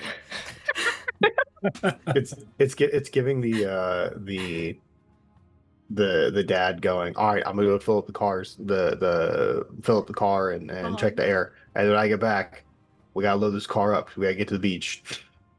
Yes. Yes, 100%. Been there, done that. Do the steeds set the cart on fire? Because that'll just fuck our entire plan. I don't think We're all going they- to stand around and go, Well, damn. I guess he lives here now. No, I don't think that they would. I think it's what is it? Considering it's friendly in a way, it's our stuff. So just like we're not burnt or anything like that, they wouldn't set anything on fire. Sounds I was gonna legit to say, me. considering we managed to take them for a couple of different trips without losing leg hair, I'm gonna assume that we're Yeah. fine. Zach. Fine, if you guys don't want them to set the wagon on fire. I'd take it. I'd take it as a kindness. What are you gonna do for me? What are you gonna do for me, huh? Continue to entertain you with our bullshit. Yes. You know what I find Like- very entertaining? What? Setting the wagon on fire. You son of a bitch. And then- Well, good luck getting us out of the fucking Green Steel Mountains. Then there goes your plot. Yep. You We did might just say have to Ori kill could pull the that dwarf card. ourselves. So, They hitched to the wagon fine. Nothing bad happened. for now. Fucking killjoys. Yeah. Can't have no fun around here. Me. Seraphina's gonna lean over to Espen and she's gonna be kind of quiet, like trying to be sneaky, but she's just gonna whisper, Do you think we need to worry about like seating arrangements? Like maybe you and I should sit like in the middle on either side so we're like splitting people up. Why? So that nobody like hits each other. Oh, Kind of a long ride. Oh, you- okay. Well, Is we're it soft? short. We're kind of shorter than the Yes. others. If they're But going it's like, to it's like a hit, deterrent. Reach so- over you. yeah, they're just like, especially Ori. Ori's got a wide, like a long reach. Wingspan, baby. Yeah, But it makes she's it harder. You know, like a deterrent. It's just like one more thing in the way. I don't think it's going to matter. Ori's very determined. Yeah. I to be fair, both of the others are very determined as well, and maybe Carrick is very determined too. I don't know. I'm less worried about him fighting with people. He just seems like he gets overwhelmed really easily. But like maybe Oh. the other three shouldn't sit like right next to each other. We can separate them, I guess, if you want. I don't think it's going to do much, but if it makes you feel better,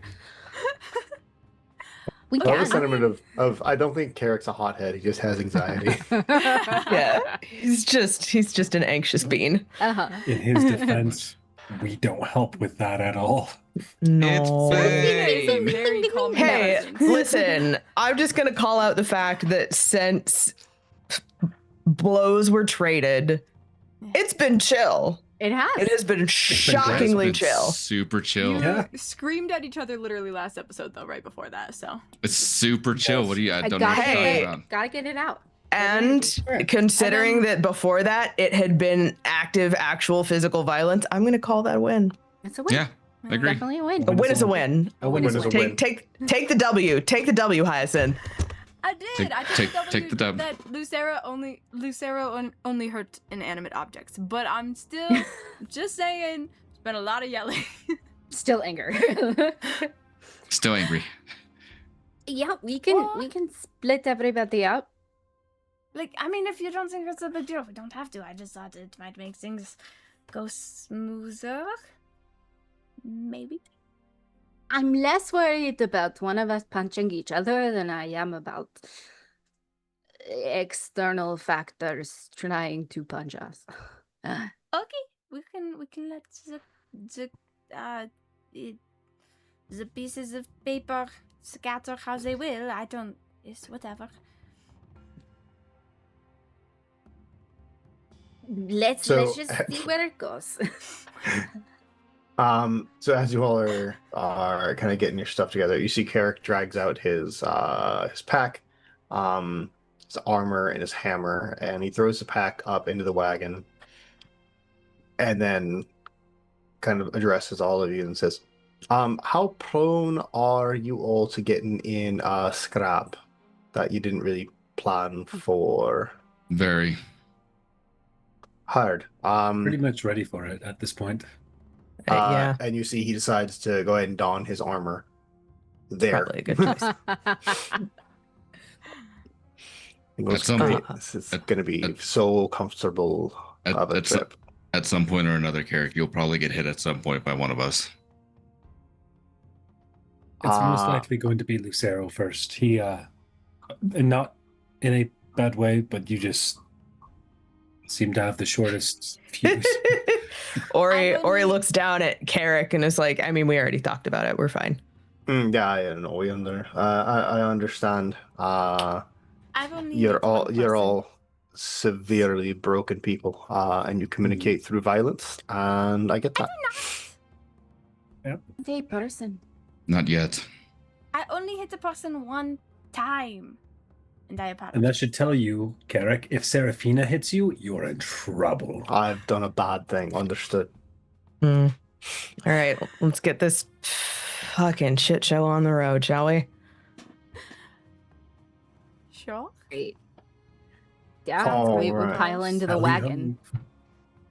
So Triceratops and Mariankova have been lashed to the wagon, and as you all depart, is everyone in the wagon, or is anybody walking next to the wagon? Like, what's the? I think we have to be either in the wagon or on the mount in order to Mhm. Get the take speed. part in the speed. Yeah. Yes, Yeah. yes. The speed is important. Yeah. Yeah, we're That's- going. Which, we're going. Which quick, one quick. of you is sprinting next to the wagon? Serafina did decide to sit in the middle of one half of the wagon. Fantastic. Love Not that. a full seating arrangement, but she was like, I'm just gonna sit in the middle. I Right. No one's think, gonna fight her for that spot. I think there's a moment where Ori like goes to like swing up onto one of the horses, like thinks better of it because of who the horses belong to, and then goes to sit in the cart. Like, Yeah, the Lucero would probably be the one that's mounted on there, just kind of like leading him on through as we start our journey. Relis is going to look at Just- the horse up front and then look at the cart behind and look over towards Espen. I think I'm going to sit in the carts. Do you want the horse? I was gonna sit in the cart, and she'll notice Serafina That sitting works in the too. middle of the first bench, and she'll make her way to the middle of the second bench in the cart to make Serafina feel better. She's gonna smile real big. Like,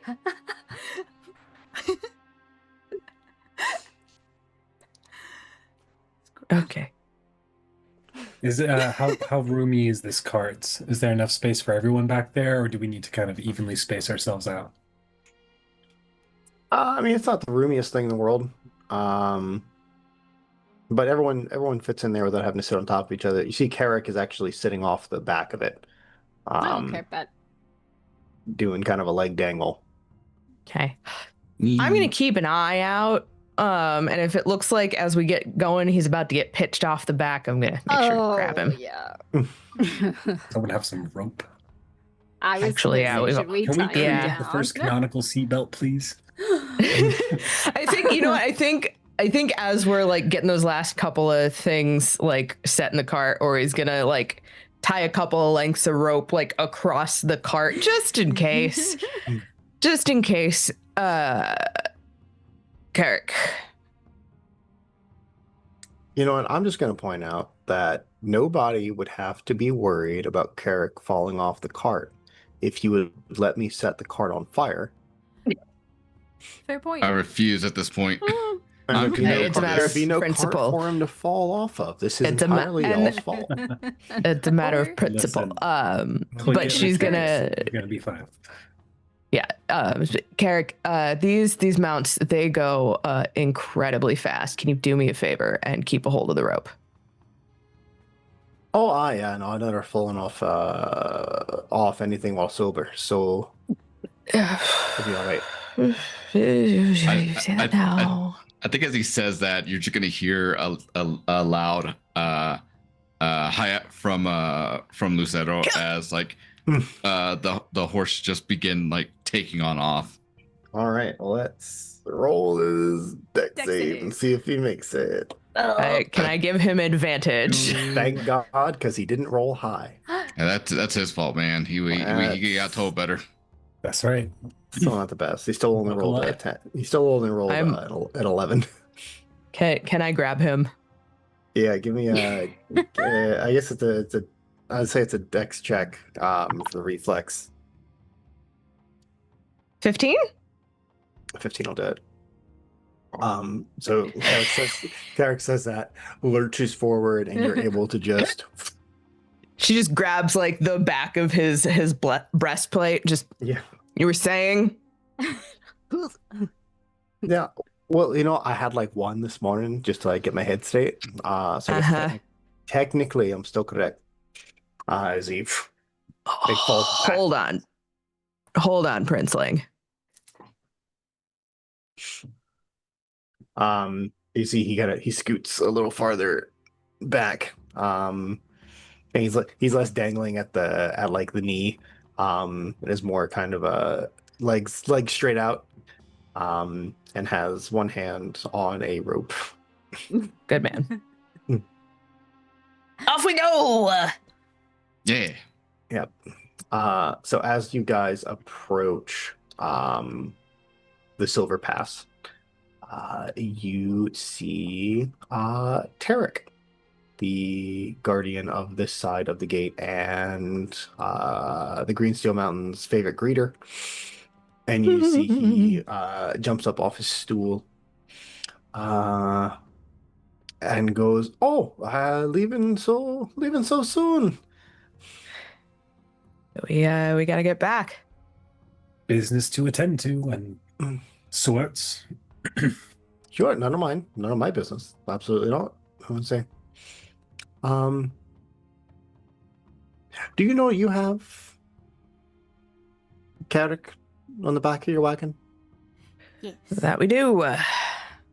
It's on purpose, Tarek. I'm leaving. Oh. You'll be missed. And you see like Tarek's eyes are like wide when he says that. Wide in a scared way. No, I'm lying. I'm saying something to your coworker and then giving them the like face. Oh The boy. face. Oh boy. Okay. That sounds like a great idea. Love that. I think Ori makes eye contact with Tarek and just one of those. Just Yeah, none of mine. None of my business. We know.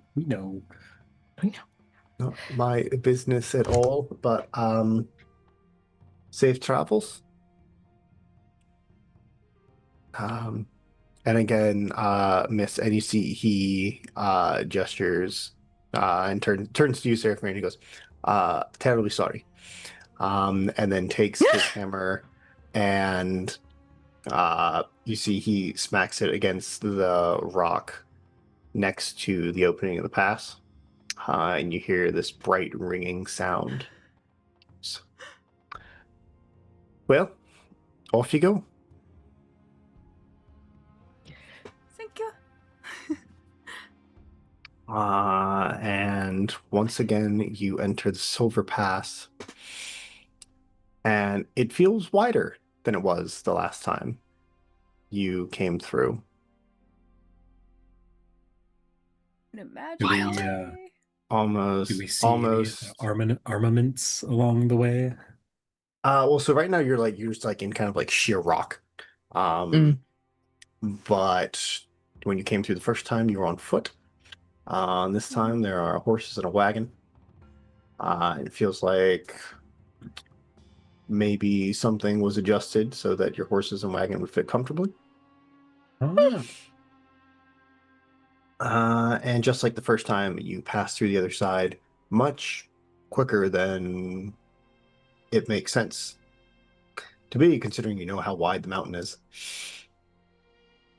And on the other side, still standing watch, is Raylan, the warden of the Silver Pass.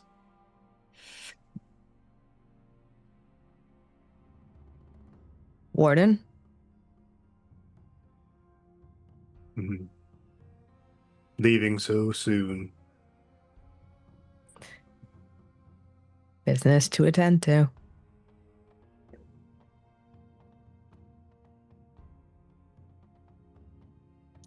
Safe travels.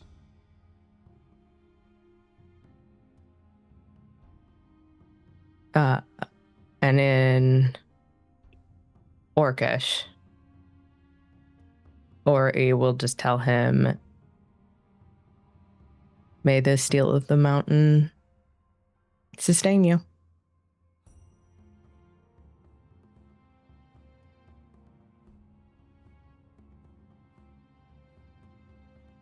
And in Orcish, he'll reply,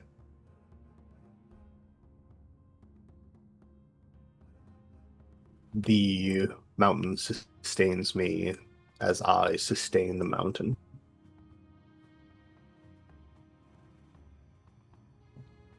He's so fucking cool. It's It's so fucking cool. Fucking cool. Oh my god. We need backstory ASAP. Immediately. Yeah.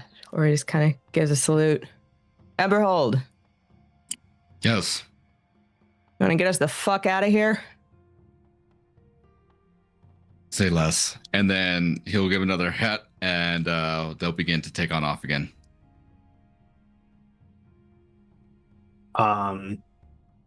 As you take off, Seraphina, you just hear another light ringing of hammer on steel, very faintly, as you all depart from the Green Steel Mountains. And you're going to hate me for this, but that's where we're going to end our session for tonight. No. On a nice off into the sunset. Fine. And then Yes. when we come back next week, we're on the road again.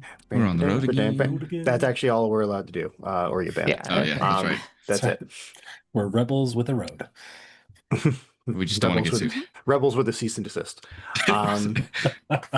Folks, thanks so much for hanging out with us as we come back to our main campaign. I'm so happy to be back. I had a blast on vacation, but I could not be more thrilled to be back here at this table with these lovely people, and of course with all of you. If this was your first time finding us, hello. You found us, and you probably have no idea what's happening. And that's totally okay. The vibes are also good. If you need to circle back and find out what's going on, you can check us out over on YouTube, where we post all of our episodes on Monday. So this one will go out this upcoming Monday. You also find all of our lore shots, which are small one shots that we set in the history of the world, makes for some fun little Easter eggs and maybe some bigger things down the road. And then you'll be all caught up. You'll also see our Guildhall Records show. That is our little fill-in mini anthology campaign about the gig economy Avengers just making their way through the world, unless Justin DMs it, and then horrible things happen that everybody must reconcile with. But that's totally fine. Like I said, if this was your first time, consider joining our Discord, where we're going to chit chat about a whole bunch of things, especially now that we're back on the road and back on the main campaign. You can see any schedule changes that we're going to do. And, if you got questions, ask them, we'll answer them, or we'll make up an answer. Doesn't really it goes that way. My name is Zach Savage. I've been your lore master this evening. You can find me on all of the socials at Zach Savage Lore, where I'm doing all sorts of D&D, fantasy, TTRPG things. If you had any issues with any of the calls that I made tonight, as the DM of this campaign, you are welcome to meet me behind the Denny's on 422, and we can settle it there. I'm going to turn it over to my lovely casters so they can tell you who they are and where you can find them. And we're going to start with Hyacinth. Hi, I'm Hyacinth. My handle's Hyacinth Wonders on all the social media platforms, and tonight I played Seravina Von Willow, the High Elf Cleric. And when I'm not here, I do short form cosplay skits, and I do my own personal streams on Saturdays. Sam. Hi guys, good evening. Thank you so much for joining. My name is Sam. I go by Utah Indie on both Instagram and Twitch. Tonight I've had the pleasure of playing Rebel Snows, the pirate gunslinger rogue. Laura, over to you. Hi, hello, good evening, folks. You can call me Laura or Tutu or Laura Tutu. My pronouns are she, they, and I have been your barbarian half-orc fighter, Oriane Shieldbreaker. When I'm not here, you can find me over at Crit Hit Chronicles on most Fridays for Shadows Over Baldur's Gate, our spiritual sequel to the hit Larian Studios video game, Baldur's Gate 3. You'll be able to figure out where else I'm going to be and all the other nonsense I'm getting into if you check out my website, lauratutu.com, or if you want to see my shit posting, memes, and general opinions about tabletop and LARP, you can find most of my socials at _LauraTutu. That is on TikTok, that is on Threads, that is on Instagram. But once again, easiest way to figure out where I'm going to be and what my socials are is to check out my website, lauratutu.com. Justin. Hey guys, thanks again for tuning in tonight. I am GM Justin. You can find me on all my socials at Forever GM Justin. I have a whole lot of things going on right now. Biggest thing to note is at the end of the month, Gen Con is coming up. I have several games that I'm going to be running throughout the month, so I will be posting them on the link onto my link tree and posting them up on socials here probably within the next day or two. So if you weren't following me on my socials before, do that now. And if you are going to be at Gen Con, come check out one of my games and maybe be at the table with me. So with that being said, Pyrea. Hi everybody, I'm Pyrea. Tonight I was Espen, our Oblivaran Ranger / Druid. You can find me on all socials as Pyrea. I usually post about projects that I'm doing when I'm doing them, so find me on socials as Pyrea. I think, Zach, you already did your outro, but we'll throw it back to you. I think we skip Sam. Oh, Sam. I'm sorry, Sam. Brain. I'm sorry. I'll- I came I'll in wait. and I'm good. yeah, Oh. okay. No apologies Oh. needed. Well, shit. We're That's set. the game then. All right, folks, stick around. We're going to read Crit Crit Hit Hit Chronicles, our good friends over there, so don't go anywhere.